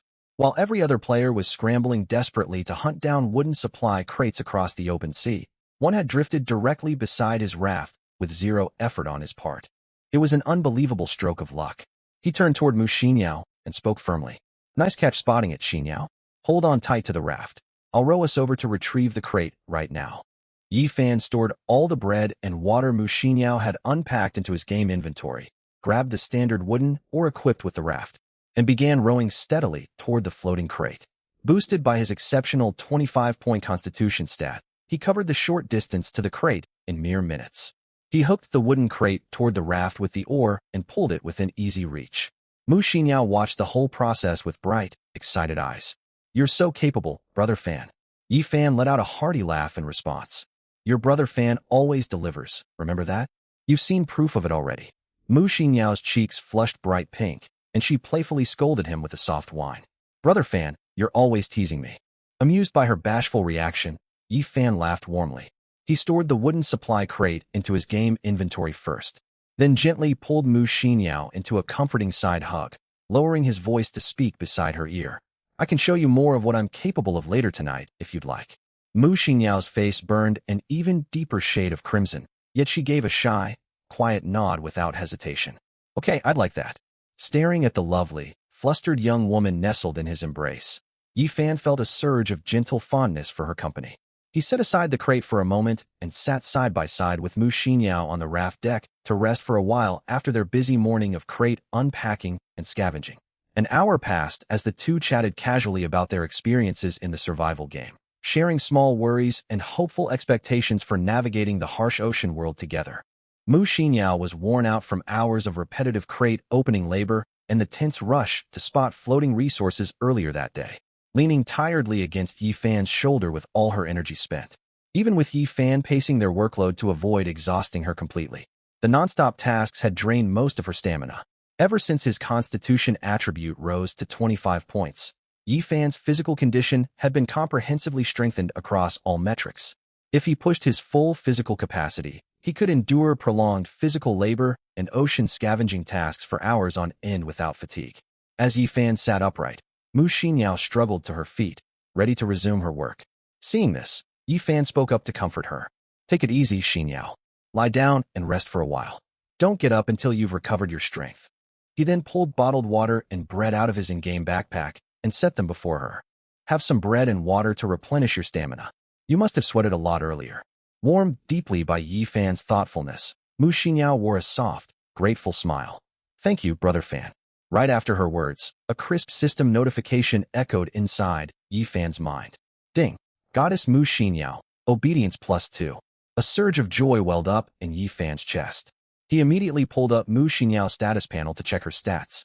Goddess, Mu Xinyao bound role, crew member attributes, health 7, physique 8, spirit 9 unassigned attribute points, 0 combat power, 24 backpack capacity, 10 slots survival coins, 0 obedience level, 90. Her obedience value had climbed straight to 90. This meant she would never betray him, and he was now much closer to reaching a full 100 points of obedience. In a pleasant mood, Yi Fan grabbed a spare piece of clothing and draped it gently over Mu Xinyao's body, then stroked her silky black hair with a smile. Eat something now? Mu Xinyao replied in a sweet tone. Got it, Brother Fan. Yi Fan opened his personal game backpack and fixed his gaze on the wooden supply crate. He had already used one critical strike earlier that day, leaving one more critical strike opportunity for use. He decided to save this last charge for the wooden crate he had just picked up. He silently issued a command in his mind. System, activate critical strike on the white-tier wooden supply crate. The clear system prompt sounded once more within his head. Ding! Item eligible for standard critical strike detected. Current critical strike multiplier, 200x. You will receive 200 copies of the white-tier wooden supply crate upon activation. Confirm execution? Yi Fan confirmed without hesitation. Ding! Critical strike successful. You have obtained 200 white-tier wooden supply crates. Items have been deposited into your game backpack. Yi Fan watched the number marker in the crate's backpack slot jump from 1 to 201. He took out one crate and unlocked it on the spot. Ding! You received 1 pack of biscuits and 2 units of lumber. Staring at the meager resources left after the crate vanished, Yi Fan finally understood the frustration voiced by other players in the global chat channel. Anyone who exhausted their energy to hunt down a supply crate, only to receive such paltry rewards after opening it, would inevitably feel furious. He stored the biscuits and lumber into his backpack, then pulled out roughly 30 wooden crates and stacked them in front of him. Mu Xinyao, who was eating bread and drinking water to regain her strength, watched the scene with overwhelming shock. Brother Fan must possess some extraordinary hidden ability. Is it item duplication or another kind of special power?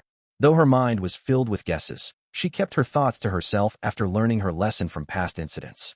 Excitement bubbled up uncontrollably on her face, for her fate was tied to Yi Fan's. The stronger he became, the safer and more comfortable her life would be on the open ocean.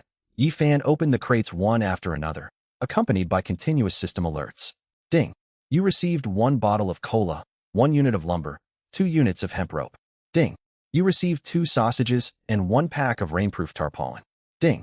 You received 1 bucket of instant noodles and a pair of black longwork socks. It took him quite a while to finish opening all 30 crates he had laid out. Glancing at the more than 100 crates remaining in his backpack, Yi Fan inwardly complained. Why does this survival game not support bulk crate opening for 10 or 100 crates at once? Opening them one by one is such a waste of time. If other players heard this complaint, they would surely berate him relentlessly. Half the players in this game zone had not even managed to locate a single supply crate yet, with 0 chances to unlock loot. Meanwhile, he was complaining about the tedious process of opening countless crates obtained through his special skill. Yi Fan reached for another stack of dozens of crates to continue looting, when Mu Xinyao climbed to her feet on the raft, fully refreshed after eating and drinking. Brother Fan, I've recovered most of my energy. Why don't you take a break? I can handle opening these crates for you. Yi Fan smiled at her offer. I've got nothing else to do right now. Let's work on them together so we can finish faster. He pushed half the pile of crates toward Mu Xinyao. She immediately got to work unlocking the containers with obvious delight. Unlike Yi Fan, who grumbled about the lack of bulk opening functions, Mu Xinyao cherished every crate as a vital source of survival supplies. A luxury countless stranded players could only dream of. The two chatted casually as they kept opening crates. When Mu Xinyao unlocked only her 3rd crate, the cold mechanical game tone resounded in her mind. You obtained 1 bottle of cola, 1 bucket of instant noodles, 2 units of hemp rope, and 1 green tier 2 vessel upgrade blueprint. Mu Xinyao could barely believe her own ears. Seeing the blueprint lying in her palm, she let out a cry of excitement. Brother Fan, Look, I got a blueprint. Yifan set down the crate in his hands instantly, eyes bright with surprise. Show it to me quickly. Mu Xinyao handed the blueprint over, and Yifan scanned its description carefully. Tier 2 Vessel Upgrade Blueprint Green. Consume required materials to upgrade a Tier 1 raft into a Tier 2 watercraft. Elation washed over Yifan the moment he finished reading the text. He pulled Mu Xinyao into a gentle embrace and pressed a soft, affectionate kiss on her lips, only pulling away when she grew slightly breathless. His intense reaction was completely reasonable. The drop rate for blueprints from wooden crates was extremely low. He had opened nearly 30 crates without spotting a single blueprint fragment. Yet Mu Xinyao struck gold after merely a few attempts. More importantly, this was a rare green-grade vessel upgrade blueprint, far more valuable than the common white tier crafting blueprints a tiny handful of lucky players had acquired in the public chat channel. Yifan stored the blueprint safely in his backpack and praised Mu Xinyao warmly. Great job, Xinyao. Mu Xinyao beamed with joy at his compliment, the shyness from their brief kiss fading away. Amazed by her incredible luck, Yifan slid all the remaining crates over to her side. All these crates are yours to open now, Xinyao. Mu Xinyao nodded eagerly. Understood, Brother Fan. She eagerly resumed, unlocking crates, while Yifan took out the leftover E-grade starter supply crates to process. Since starter crates gave fixed resource rewards regardless of who opened them, there was no benefit to letting Mu Xinyao handle this task. Shortly afterward, Yifan finished all his starter crates first. Seeing Mu Xinyao still busy with her stack of wooden crates, he opened the game interface to check his vessel stats. Current vessel, small raft tier, 1 crew capacity, 2/4 upgrade target, medium raft upgrade materials required, 5 lumber, 2 hemp rope. He checked his backpack inventory and found he had stockpiled massive amounts of lumber and hemp rope from the open crates. Without hesitation, he confirmed the vessel upgrade. Ding! Vessel upgrade completed successfully. The raft beneath his feet transformed instantly. The original 4 square meter raft expanded to 16 square meters, its structure becoming far sturdier than before. Mu Xinyao was startled mid-task and froze her movements, staring at Yifan in shock. Brother Fan. What just happened? Yifan let out a low chuckle. Nothing to be startled about. I just upgraded our raft a little bit. Mu Xinyao's shock melted into undisguised delight. You're incredible, Brother Fan. You upgraded the raft so quickly. Yifan was equally pleased to see the raft quadruple in size. During their earlier physical exertion together, the cramped space of the small raft had limited his movement greatly. With the expanded platform, they would have ample room to move freely and rest comfortably on the raft from now on. Yet a trace of confusion lingered in his mind. Mu Xinyao had obtained a Tier 2 vessel blueprint, but the recent upgrade had not required the item. Could there be a hidden rule behind vessel progression? He reopened the vessel information panel for confirmation. Current vessel, medium raft tier, 1 crew capacity, 2/4 upgrade target, large raft upgrade materials required, 10 lumber, 5 hemp rope. The vessel is still marked as Tier 1. Perhaps each official vessel tier contains multiple substages, and a blueprint is only needed to break through to the next formal tier after maxing out all sub-upgrades. Since the upgrade materials were still basic lumber and hemp rope, which he possessed in abundance, Yifan initiated another upgrade immediately. Ding! Vessel upgrade completed successfully. The raft enlarged once again in the blink of an eye, reaching a total area of 64 square meters. Mu Xinyao, who had just calmed down and prepared to continue opening crates, gasped out loud in surprise. Paying no mind to her reaction, Yifan checked the updated vessel stats once more. Current vessel, large raft tier, 1 crew capacity, 2/4 upgrade target, small single plank boat upgrade materials required, 40 lumber, 10 steel, 1 Tier 2 vessel upgrade blueprint. A satisfied grin spread across his face. My guess was correct.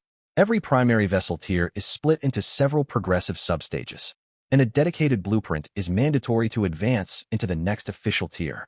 He selected the upgrade option once again, and the moment he confirmed his choice, a global system announcement boomed inside the mind of every player across the entire game zone. Ding!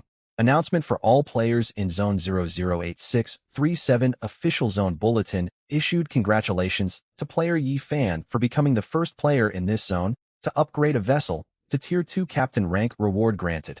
1 black iron chest. Reward has been automatically added to your game backpack. Please check your inventory. The sudden system announcement hit every player like a thunderclap. Every person in the zone fell into total silence. Whether they were arguing, begging, boasting in the regional chat, or scavenging for wooden crates on their own rafts. The entire Zone 008637 froze completely for a brief moment. Every player rooted to their spot, with looks of utter disbelief plastered on their faces. 3 seconds later, the regional chat channel exploded. Messages flooded the screen at an unreadable speed, piling up to over 1,000 entries in mere seconds. Player: I'm drowning crew. Are my eyes deceiving me? Player: stepped in mud crew. A Tier 2 boat? The game has barely been live for half a day, and someone already upgraded their vessel to Tier 2? Player: top architecture student crew. Yi Fan, the same guy who announced he only recruits female crew with guaranteed food and water supplies at the start of the game. Player: veteran angler captain. This is impossible. Our crew got a B-grade starter crate with 8 lumber units right at spawn. We looted 2 wooden crates for 3 hemp rope units and barely scraped together the materials for a medium raft. We're nowhere close to the resources needed for a large raft, let alone Tier 2. How did Yi Fan pull this off? Player: rode a boar captain. Did his group spawn with an A-grade starter crate? Player: pick a fight captain. There is no way a crew roster of only 2 people would receive top-tier starter supplies. This has to be a game bug. I'm submitting an official report and demanding a full investigation into Yi Fan's account. Player: breadman captain. You're being ridiculous. There is no game administration or support team in this survival world. The chat was swamped with accusations, shock, insults, and doubts threatening to overload the channel. Another group of players paled with anxiety, having mocked Yi Fan openly when he posted his crew recruitment notice. Terrified of Yi Fan holding a grudge against them now that his overwhelming strength was exposed, they rushed to send apologetic messages begging for mercy. Player: breadman captain. Captain Yi Fan, I sincerely apologize for my rude remarks earlier. I spoke without thinking and hope you can overlook my foolish words. Player: spring breeze crew. Brother Fan, I was disrespectful before. Please show mercy and forgive my mistakes. The stark contrast between their earlier arrogance and current groveling was jarring to witness. Meanwhile, other players attempted to pressure Yi Fan into sharing his methods out of a false sense of collective survival responsibility. Player: Cabbagehead Captain at Yi Fan, congratulations on being the first to unlock a Tier 2 vessel. We are all trapped in this deadly ocean survival scenario. We ought to unite and support one another. Please share your vessel upgrading method so everyone can improve our chances of staying alive. Everyone agrees with me, right? Player: Fate Weaver Captain. Captain Cabbagehead speaks the truth. Most of us are classmates from Imperial City University. Mutual aid is only natural. Player: Short Girl Crew. Captain Yi Fan must also have a reliable way to acquire unlimited food and fresh water. Otherwise, he would never promise ample supplies for new crew members in his recruitment post. This statement triggered a massive uproar in the regional chat. Players who had gone without food and clean water since the game began flooded the channel with constant mentions toward Yi Fan. Yi Fan, have mercy and spare some food and water for us. We're schoolmates. You can't stand by and watch us starve and die out here. How can you hoard this critical upgrade knowledge while your peers perish on the open sea? Have you no conscience? Release your crafting and upgrading secrets immediately, or we will collectively report your account to the game system for disciplinary punishment. If you keep monopolizing these advantages, the entire player base will target your raft without hesitation. Chaos fully consumed the regional chat channel, every pair of eyes locked on the name Yi Fan, filled with curiosity, envy, fear, and flattery in equal measure. The very center of all this commotion paid no attention whatsoever to the frantic chatter in the chat box. Standing atop his newly renovated boat, Yi Fan calmly opened his vessel attribute panel to review all the changes brought by the upgrade. The rough, unwieldy large raft was gone, replaced by a neat single-plank boat constructed from thick, smooth planks. The hull was polished evenly and structurally stable, a far cry from the rickety, fragile raft that had wobbled dangerously underfoot at the start of the game. While its floor space was slightly smaller than the large raft, it was finally a proper seaworthy vessel. Yi Fan checked the updated vessel data panel. Current vessel, small single-plank boat tier, 2 crew capacity, 2/5 upgrade target. Medium single-plank boat upgrade materials required, 80 lumber, 20 steel. Yi Fan nodded in satisfaction. The jump to Tier 2 brought transformative improvements, a solid, stable hull, and an extra slot for recruiting new crew members. The only downside was the sharply increased material cost for upgrading to a medium single-plank boat. Most of his lumber and steel reserves had been depleted through the previous rounds of raft upgrades, leaving insufficient resources for further progression for the time being. He closed the system interface and turned around, meeting Mu Xinyao's gaze filled with unbridled awe and admiration. Mu Xinyao had long forgotten her task of opening supply crates. She stood motionless on the ship's deck, one small hand pressed over her mouth, her clear eyes wide with total disbelief. In just a few short minutes, she had witnessed a miracle forged by Yi Fan with her own eyes. She watched the vessel beneath her transform step by step, starting as a tiny wooden raft, upgraded into a medium raft, then a large raft, and finally a small single-layer wooden ship. Mu Xinyao felt as if she was trapped inside a vivid dream. She had also heard the system announcement broadcast to every participant across the entire competition zone moments ago. She was standing aboard the very first Tier 2 ship in the whole region.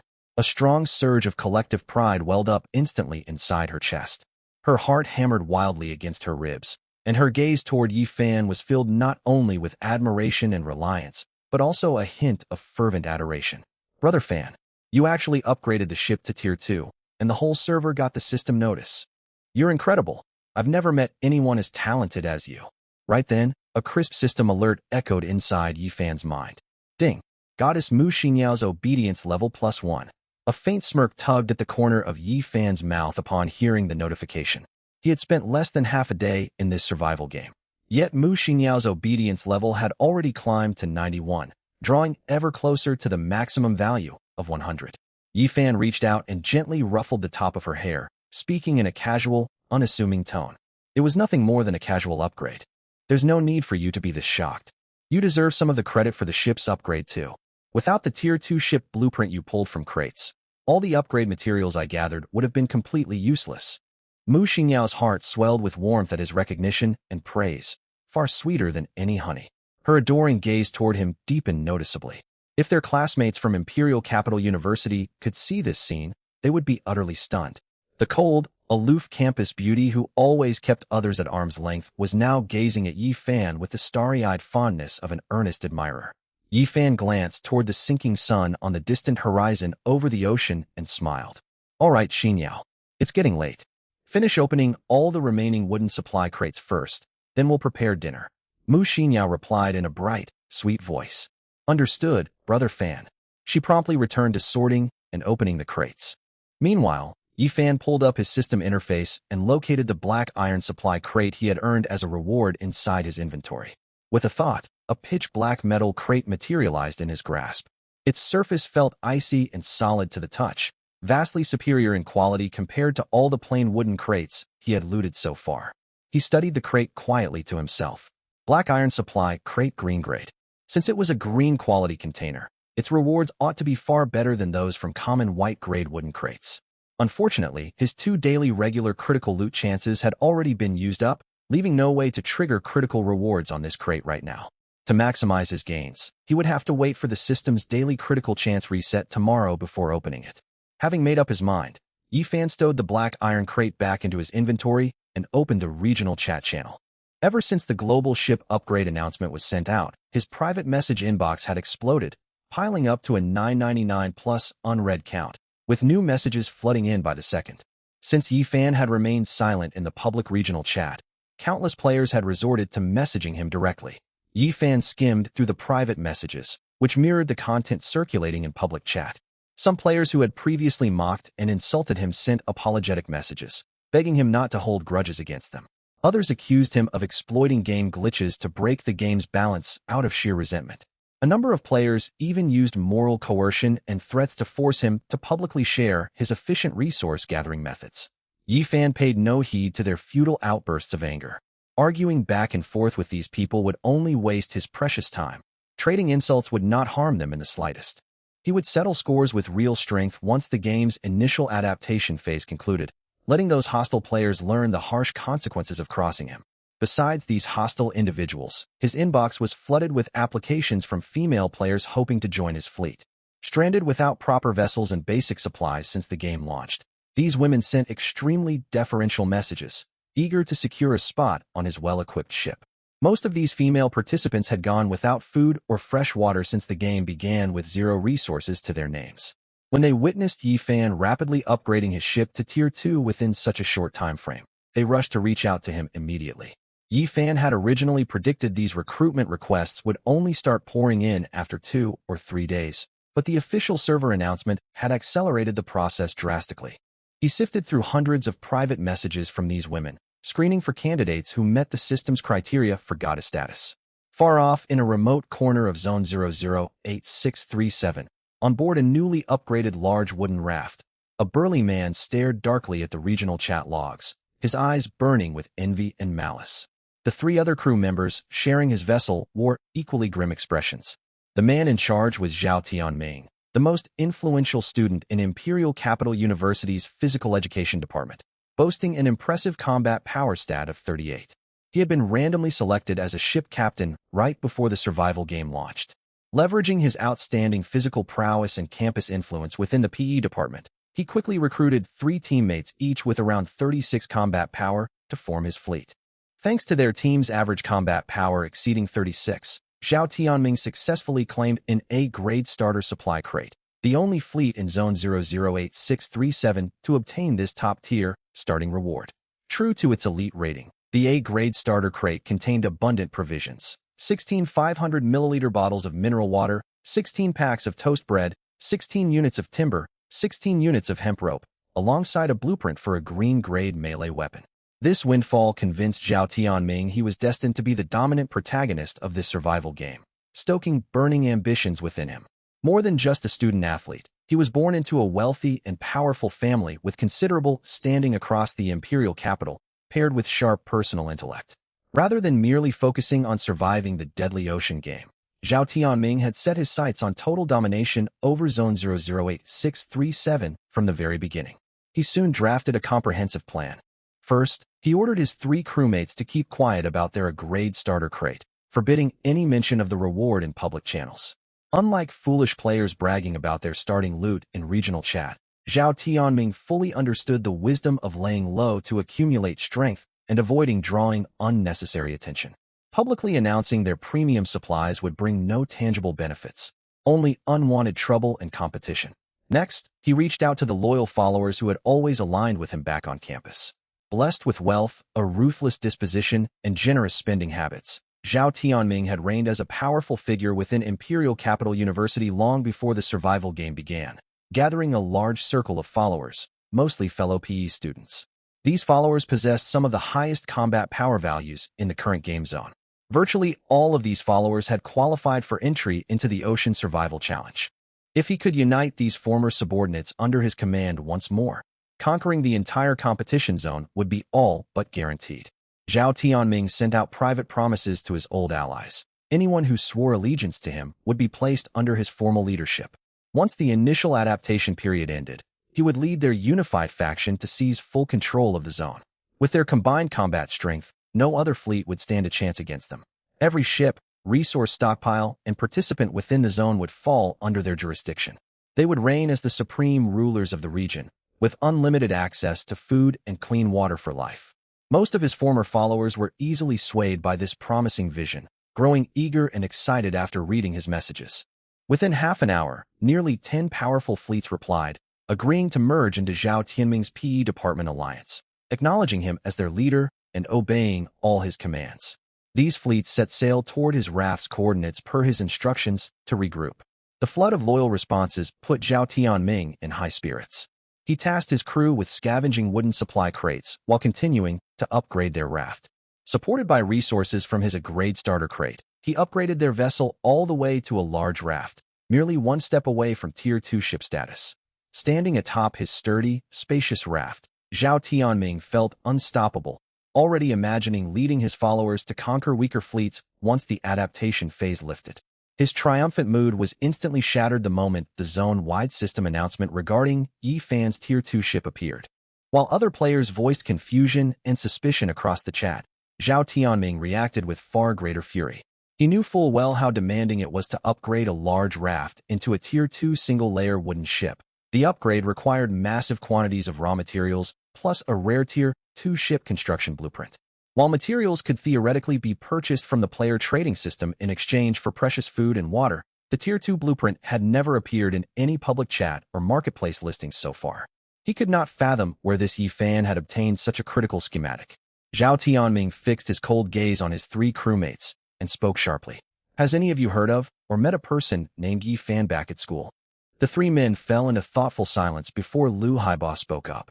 Minggu, I vaguely recall running into him once at the campus gym. He's slightly stronger than an average person, but nowhere near your level. Even the three of us outmatch him easily. Zhao Tianming frowned. Based on that description, his combat power should never have qualified him for an A-grade starter crate. Lu Haiba nodded in agreement. At most, he would have received a B-grade crate, if even that.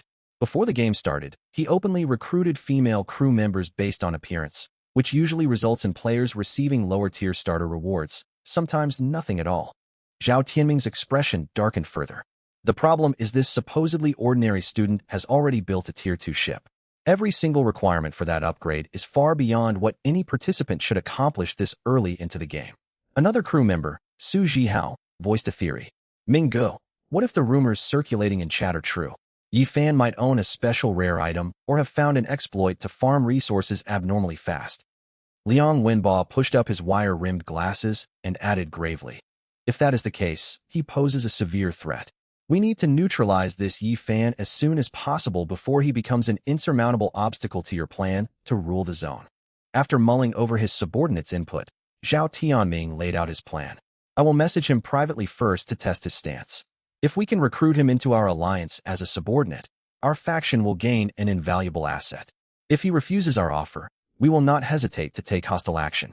We need to pinpoint his ship's coordinates quickly and move our fleet to his location at top speed. The moment the adaptation period expires, we launch an attack and capture him.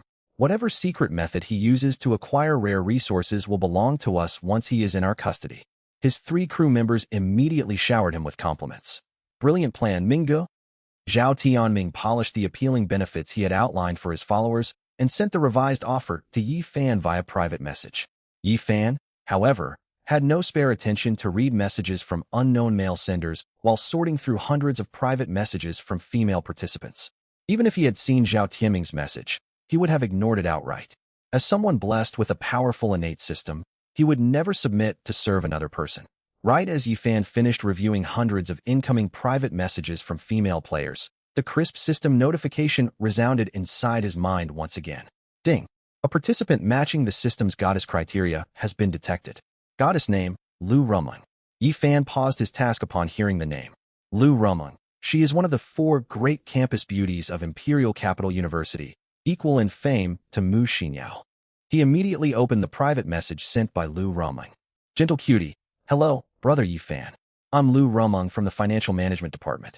I saw the official zone announcement earlier, and I'm truly amazed that you built the first Tier 2 ship in the whole zone.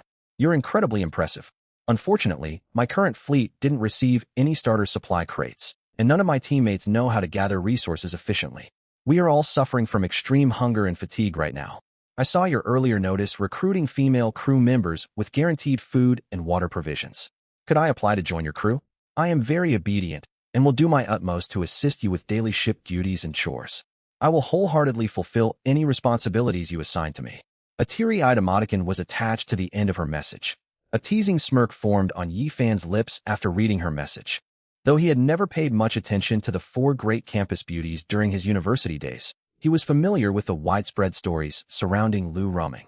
She was the polar opposite of the reserved, cold Mu Xinyao, well known across campus for her calculating social tactics and skillful interpersonal maneuvering. Outwardly, Lu Rumeng possessed a pure, sweet facial appearance paired with a soft, gentle temperament. Her looks and figure were nearly comparable to Mu Xinyao's. Beneath her harmless, delicate exterior lay sharp, calculating logic. She excelled at leveraging her charm and gentle demeanor to gain favorable treatment from male students. Countless male students doted on her, yet she kept all her admirers at arm's length, never officially accepting anyone's confession nor cutting off their goodwill, letting them devote time and resources to her while staying unattached. Even when these men realized they were being strung along, most remained willingly infatuated with her.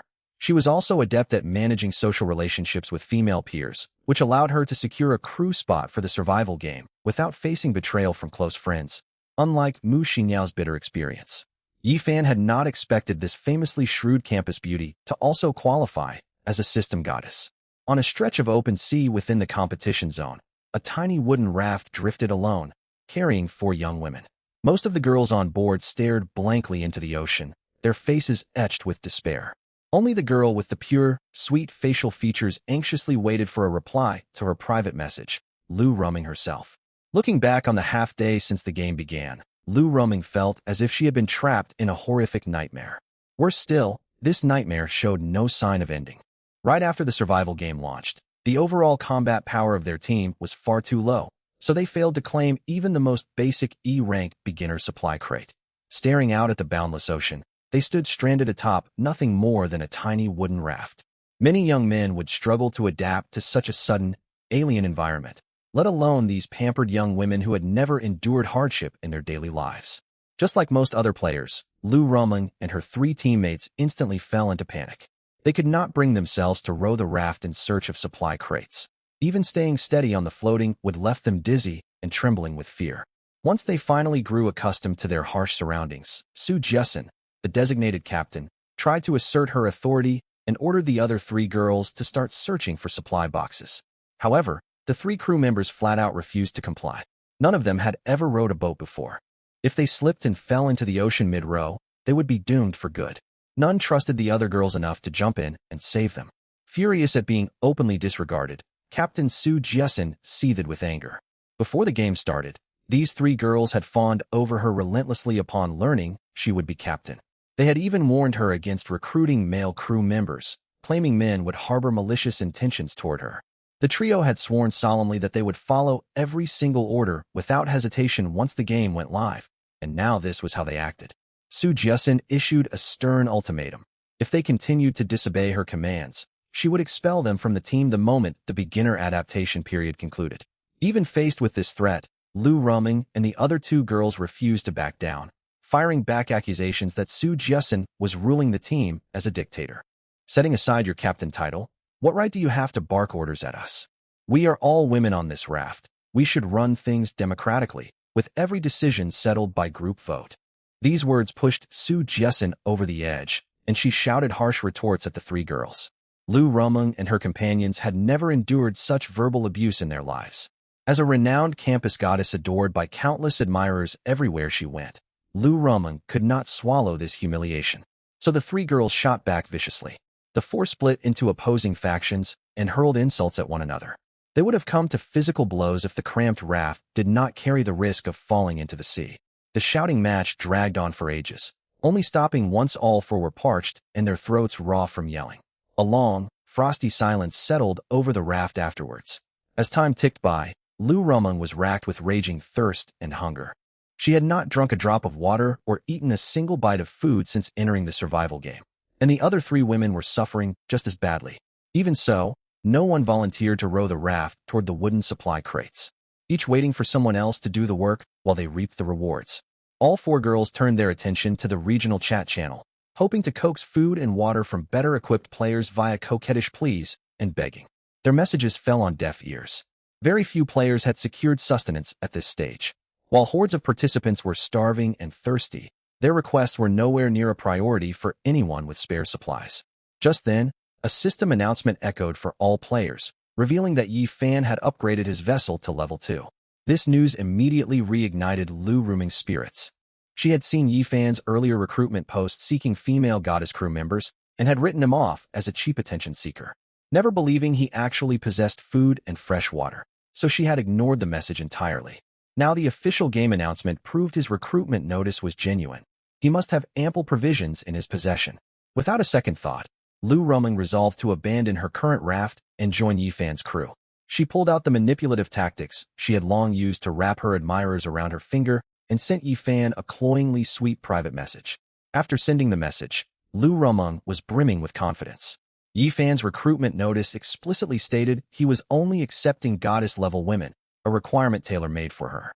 Blessed with pure, delicate facial features, an attractive figure, and the status of one of the 4 most famous campus beauties at Imperial Capital University, she firmly believed no other player in the competition could match her qualifications as a goddess. She began mapping out her next moves. Boarding Yi Fan's ship was only the first step. Her true goal was to firmly secure Yi Fan under her control. Judging by his current performance, Yi Fan was undoubtedly the most outstanding male player in this survival game. boasting a top-tier ship and an endless supply of resources. A man of his caliber ought to belong solely to her, Lu Ruming. No other woman stood a chance with him. She had unwavering faith in her ability to manipulate men, convinced every man fell prey to feminine charm. And Yi Fan would be no exception. Once she boarded his vessel, subtle displays of her charm would easily win his heart. Access to plentiful, delicious food and clean water would be the bare minimum she gained. She even planned to control Yi Fan to indirectly command the entire ship, wielding greater influence than the official captain without bearing the title herself.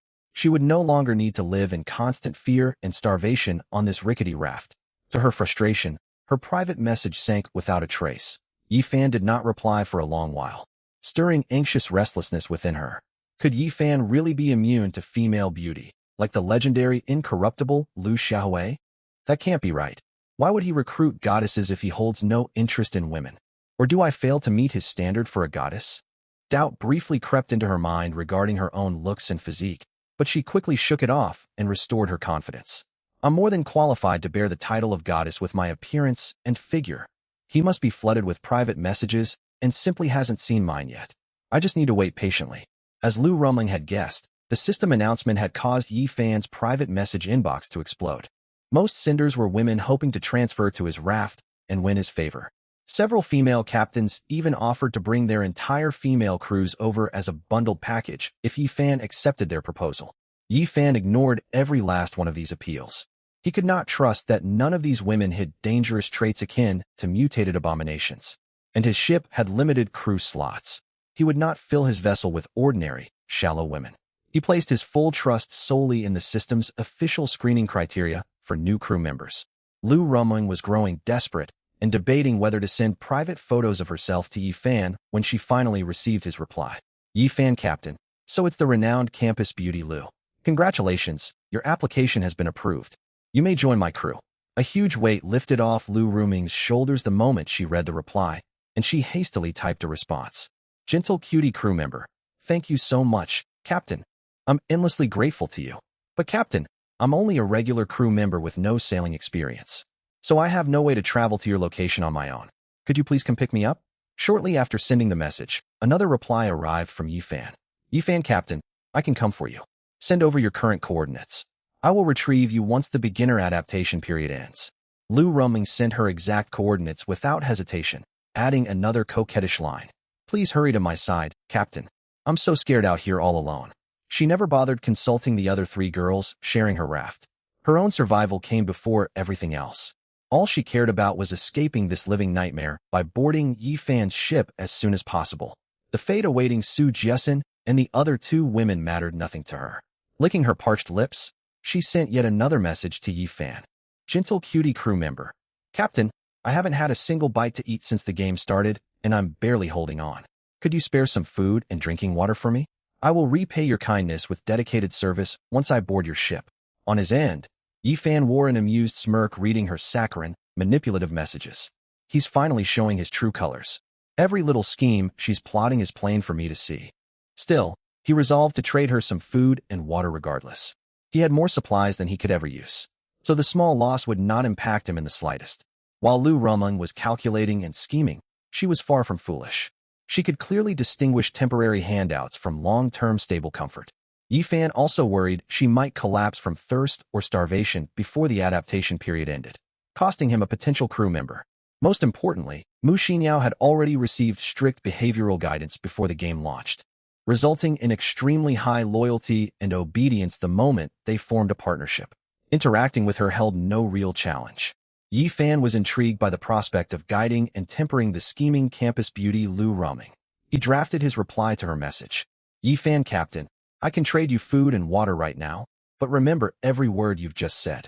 Accepting my provisions means you are bound to my crew. Do not go back on your word once you board my ship, or I will not show you any mercy. Conserve these supplies carefully, and do not let the other girls on your raft spot them. Yi Fan immediately sent a trade request to Lu Ruming. A cold mechanical system prompt chimed beside Lu Ruming the instant the request landed.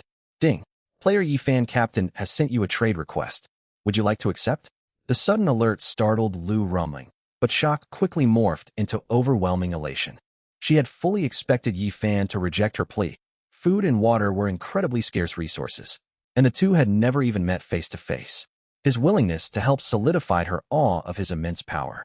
She accepted the trade without delay and received one 500-milliliter bottle of mineral water plus a pack of toast bread from Yifan.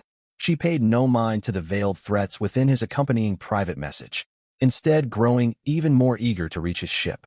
She quickly sent a grateful reply. Gentle cutie crew member. Thank you, Captain. Rest assured I will keep every promise I've made. Please come get me soon. I cannot wait to meet you in person.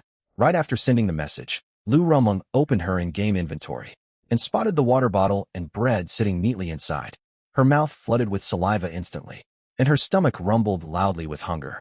She forced herself to close the inventory interface, knowing the other three women would violently seize the food and water the second they saw it. These three nuisances are utterly infuriating, forcing me to hide food I rightfully own. I have to hold out until they all fall asleep tonight before I can eat in peace. She composed her features back into a miserable, dejected expression and exited the game menu. Seeing the defeated, hopeless looks on Su Jiasen and the other two girls' faces filled her with a strong sense of superiority. Just 3 more days, and I'll be free of these useless burdens for good. Meanwhile, Yifan paid no further attention to Lu Rumung after completing the trade. He was about to sort through his pile of unread private messages when Mu Xinyao's sweet voice pulled his focus away. Brother Fan, I've opened up every last supply crate we've collected and found several new blueprints for you to look over. Yifan closed out of the messaging interface and turned to see Mu Xinyao clutching several blueprints with a proud, eager expression. With piles of food and raw materials stacked at her feet, he quickly stored all the provisions and materials into his inventory before pulling Mu Xinyao into a warm embrace. Taking the blueprints from her hands, he smiled warmly at her. Great work, Xinyao. We can enjoy a proper warm dinner together later as your reward. Mu Xinyao's cheeks flushed bright pink, and she spoke in a bashful, playful tone. You're being teasing again, Brother Fan. I'll stop talking to you if you keep this up. She tilted her head to the side shyly. Yifan laughed heartily and gently brushed a strand of hair away from her face while examining the blueprints in his other hand. He marveled once more at Mu Xinyao's incredibly lucky loot draw rate. She had obtained 4 blueprints in total from fewer than 200 wooden supply crates. 1 green tier level 2 ship upgrade blueprint from earlier, alongside 3 new white tier schematics. Her drop luck was 2 to 3 times higher than the standard player average. He scanned the new blueprints one by one. A white tier iron pot blueprint, a white tier wooden toilet blueprint, and a white tier fishing rod blueprint. A pleased grin spread across his face. These 3 crafting recipes are incredibly valuable assets. The iron pot will let us cook warm meals instead of only eating cold packaged bread, crackers, and ham straight from their wrappers. A wooden toilet is a basic necessity for long-term life aboard the raft, and the fishing rod is an even greater boon. Though we currently have no shortage of food, fishing will grant us a steady supply of fresh fish to greatly improve our daily meals. A flicker of regret crossed his mind shortly after.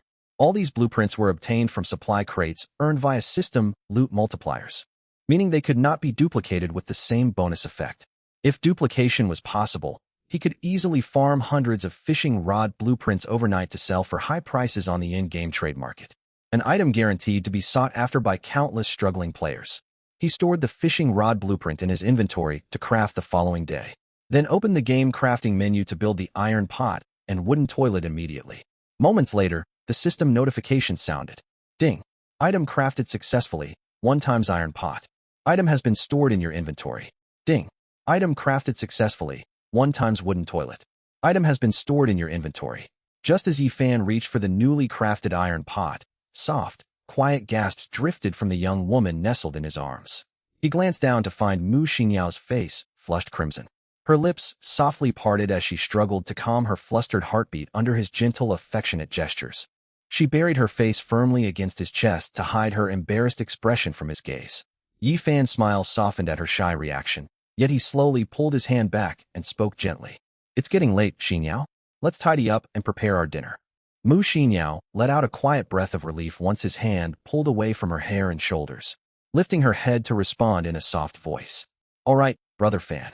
She stepped out of his embrace to smooth out the creases in her rumpled clothing, while Yifan retrieved cookware and ingredients from his inventory to boil water in the iron pot. Mu Xinyao hurried forward to assist him. The water came to a boil soon after.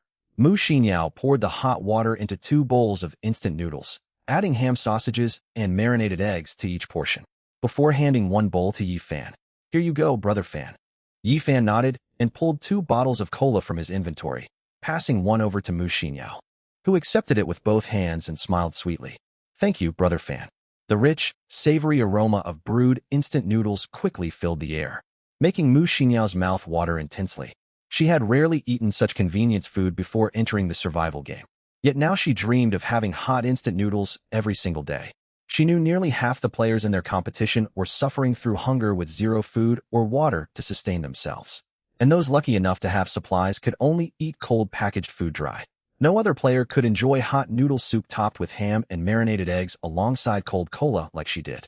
A luxury that would spark overwhelming envy from every other participant if witnessed.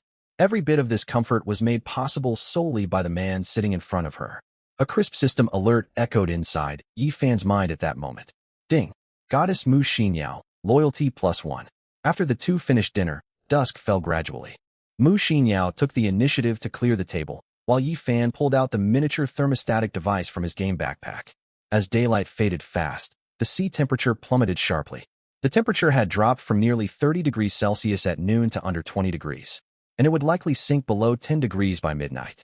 Since the survival game launched right as summer began for students at Imperial Capital University, most players had only dressed lightly before entering the game. Faced with this abrupt temperature drop, countless players flooded the public chat channel begging for help.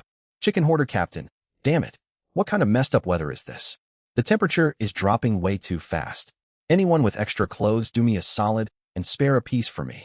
Commanding the Winds Captain at Chicken Hoarder Buddy.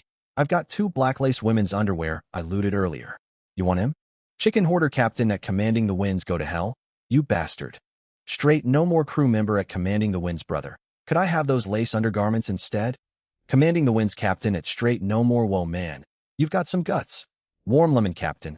I'm freezing cold. Is there any kind guy who can give me an article of clothing? Nearly every player who had obtained spare garments stayed silent amid these pleas. Everyone knew every supply they owned was extremely valuable in this harsh survival scenario. Still, several quick-witted players spotted a lucrative business opportunity amid the chaos. Don't mess with me after class captain at everyone selling 1 barely used thermal underwear, a rare find. Price, 2 500-milliliter bottles of mineral water or food equivalent to 4 packs of bread. Limited stock, first come first served. Chicken Hoarder Captain at Don't Mess With Me After Class. Are you robbing people blind? 2 bottles of water plus 4 bread loaves for 1 piece of clothing. Don't mess with me after class captain at Chicken Hoarder. Shut your broke mouth and scram if you can't afford it. Other players who'd obtained clothes lit up upon seeing this sales post. They'd previously grumbled about the game's stingy loot system, complaining that pulling clothes from wooden supply crates was a worthless drop. Now that night had arrived, these garments had suddenly become highly sought-after goods. The regional chat channel quickly morphed into a bustling marketplace, filled with players hawking spare clothing nonstop. Back on his boat, Yi Fan secured the miniature thermostatic device and activated it immediately. To his surprise, the unit emitted a bright glow comparable to a small incandescent lamp the moment it powered on. Mu Xinyao gasped beside him. Brother Fan, what is this? Yi Fan stared in slight surprise and muttered to himself. I never expected this purple tier thermostatic device comes with a built-in lamp function, truly worthy of its rare purple quality rating. He then shared the item stats with Mu Xinyao. Her eyes widened in pure shock after reading the description. It's a purple-grade item. It automatically regulates ambient temperature and doubles as a light source. You're absolutely incredible, brother Fan. She gazed at Yi Fan with undisguised admiration. Yi Fan smiled faintly without replying, then retrieved the crafted wooden toilet from his backpack and installed it in a suitable spot on the vessel. Mu Xinyao's admiration deepened further. Barely a day into the survival game, Yi Fan had surprised her time and time again with one impressive skill after another. Shortly afterward, the thermostatic device kicked into full effect. Mu Xinyao could distinctly feel the surrounding air warming steadily, chasing away the cold nipping at her body. Yi Fan walked over and pulled out extra garments looted from supply crates from his inventory. Xinyao, spread these clothes across the planks to make a makeshift mattress. Got it, brother Fan. Mu Xinyao promptly set about arranging the fabric layers. She finished the simple mattress in no time, and Yi Fan laid down on it, gesturing for her to come closer. Mu Xinyao's cheeks flushed pink, yet she obediently settled beside him and leaned gently into his embrace. Yi Fan wrapped his arms around her softly, and a warm, tranquil atmosphere settled over the small boat. Staring at the stunning school beauty nestled against him, Yifan brushed his fingers tenderly across her smooth, fair cheeks, slowly trailing down to her lips and neck in a gentle caress, resting his palm lightly on her upper torso through her clothes. The two stayed huddled together quietly for over an hour, swaying gently with the soft ocean ripples beneath their wooden boat. Mu Xinyao lay against Yifan's chest, catching her breath from the comfort and warmth of his embrace. Yifan stroked her silky smooth back contentedly while opening the regional chat feed to check recent updates. The screen was flooded with posts for material trades. After skimming through the messages, Yifan confirmed food and fresh water were the absolute primary hard currency in the current player economy. Most players were desperate to trade miscellaneous loot for edibles and drinking water, while only a handful of well-equipped participants possessed surplus food and water to barter away. This dynamic had drastically devalued all other types of supplies. Many players were even selling hard-earned crafting blueprints, explicitly stating they would only accept food and water with no other items considered for exchange. This trade environment piqued Yifan's interest. He had only bound Mu Xinyao as his designated blessed partner so far, granting him 2 regular loot amplification chances each day. He needed to choose carefully which items to apply the system boost to. Low volume, easily obtained common materials, basic tools, and trivial sundries were ruled out immediately. Low-value blueprints with limited practical use were also crossed off the list. At this stage, supply crates, rare raw materials, premium crafting blueprints, food and water yielded the highest return when amplified by his skill. Supply crates stood out as the optimal target since they could spawn all the aforementioned valuable resources upon opening. With that thought, Yifan patted Mu Xinyao's back lightly to get her attention. Mu Xinyao lifted her head to look up at him. "What is it, brother Fan?" Yifan smiled at her flushed face. "Feeling warmer now?" Mu Xinyao's heart softened at his caring tone. I feel much better now thanks to you." "Good to hear." Yifan nodded and continued. "It's still early before bedtime. I'll give you some surplus supplies we don't need right now. Head into the chat channel and trade them with other players." Mu Xinyao perked up instantly. "Understood. What should I aim to trade for?" "Exchange all these spare goods for basic crafting materials," Yifan explained. "We'll need massive quantities of these resources later for ship upgrades and item fabrication, so stockpiling them now is a smart long-term plan. Observe the current market trade ratios first, then sell our supplies at a slightly more generous rate than the average offers out there. Prioritize finishing the trades quickly. A minor loss in value is acceptable." Mu Xinyao instantly grasped his plan and nodded excitedly. "I get it completely, brother Fan." Yifan sorted through his game backpack and pulled out all unneeded items, which Mu Xinyao stored safely inside her own inventory. After assigning this task to Mu Xinyao, Yifan refocused on the regional chat channel, hoping to find useful blueprints up for sale. Before long, a post from another player caught his eye. "Dark Rose Captain, at everyone selling a small cabin construction blueprint. Accept food or water worth 5 packs of bread as payment only. Message me privately if interested. Attached, small cabin specification file. Note, no other forms of trade will be considered. Serious inquiries only." Yifan opened the attached document to read the blueprint details. Small cabin blueprint white grade. Consumes 10 units of timber and 2 units of steel to construct a 10 square meter cabin with a 2.5 meter ceiling height. The cabin can be securely mounted onto any flatboat surface or level ground. Yifan immediately resolved to purchase this blueprint. Ocean weather was notoriously volatile, with violent rainstorms able to strike at any moment. While his thermostatic device regulated temperature efficiently, it offered zero shelter from wind and rain. Having a sturdy small cabin was essential to avoid being soaked during incoming storms. The asking price of food equivalent to 5 bread packs was an unattainable cost for most players right now, yet it was a trivial expense for Yifan with his abundant stockpiles. He decided to skip haggling and complete the purchase right away. Just as he opened the private message window to contact the player named Dark Rose, a crisp system notification echoed inside his mind. Ding! A figure meeting the system's goddess binding criteria has been detected. Goddess name. Shunjia. Yifan froze the second he saw the name. Shunjia. It's actually her. Shunjia was an extremely well-known figure across Imperial Capital University, arguably more famous than the 4 campus beauties, including Mu Xinyao. She was the youngest faculty member at the university, possessing outstanding academic expertise paired with breathtaking physical beauty. Her facial features and figure were flawless without exception. Unlike youthful school beauties such as Mu Xinyao and Lu Rumeng, who still held a trace of youthful innocence, Xinjia exuded the mature charm of a fully ripened peach. Every gesture carried natural allure, complemented by angelic facial features and a graceful, curvy physique that captured anyone's gaze instantly. Beyond her outstanding personal abilities, she also came from a respectable family background. Both of her parents held official government positions, while their ranks were not exceptionally high. Her family status placed her far out of reach for ordinary students. Close to 30 years old, she remained single despite endless suitors lining up from the campus sports field all the way to the school gates. Every lecture she taught was packed with male students who arrived hours early just to catch a glimpse of her, with latecomers unable to find an empty seat whatsoever.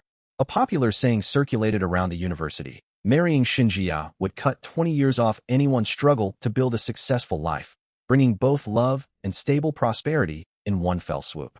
Unfortunately, her standards for a partner were extremely high, leaving no confirmed romantic partners prior to the launch of the survival game. Yifan frowned slightly in confusion. Xinjia has never messaged me before. Did her private messages get buried under piles of other incoming chats, or is there another reason? His confusion faded once he noticed her captain title. As a captain, she had automatically obtained entry into the survival game from the very start, so she would never have sought him out for assistance the way Mu Xinyao had.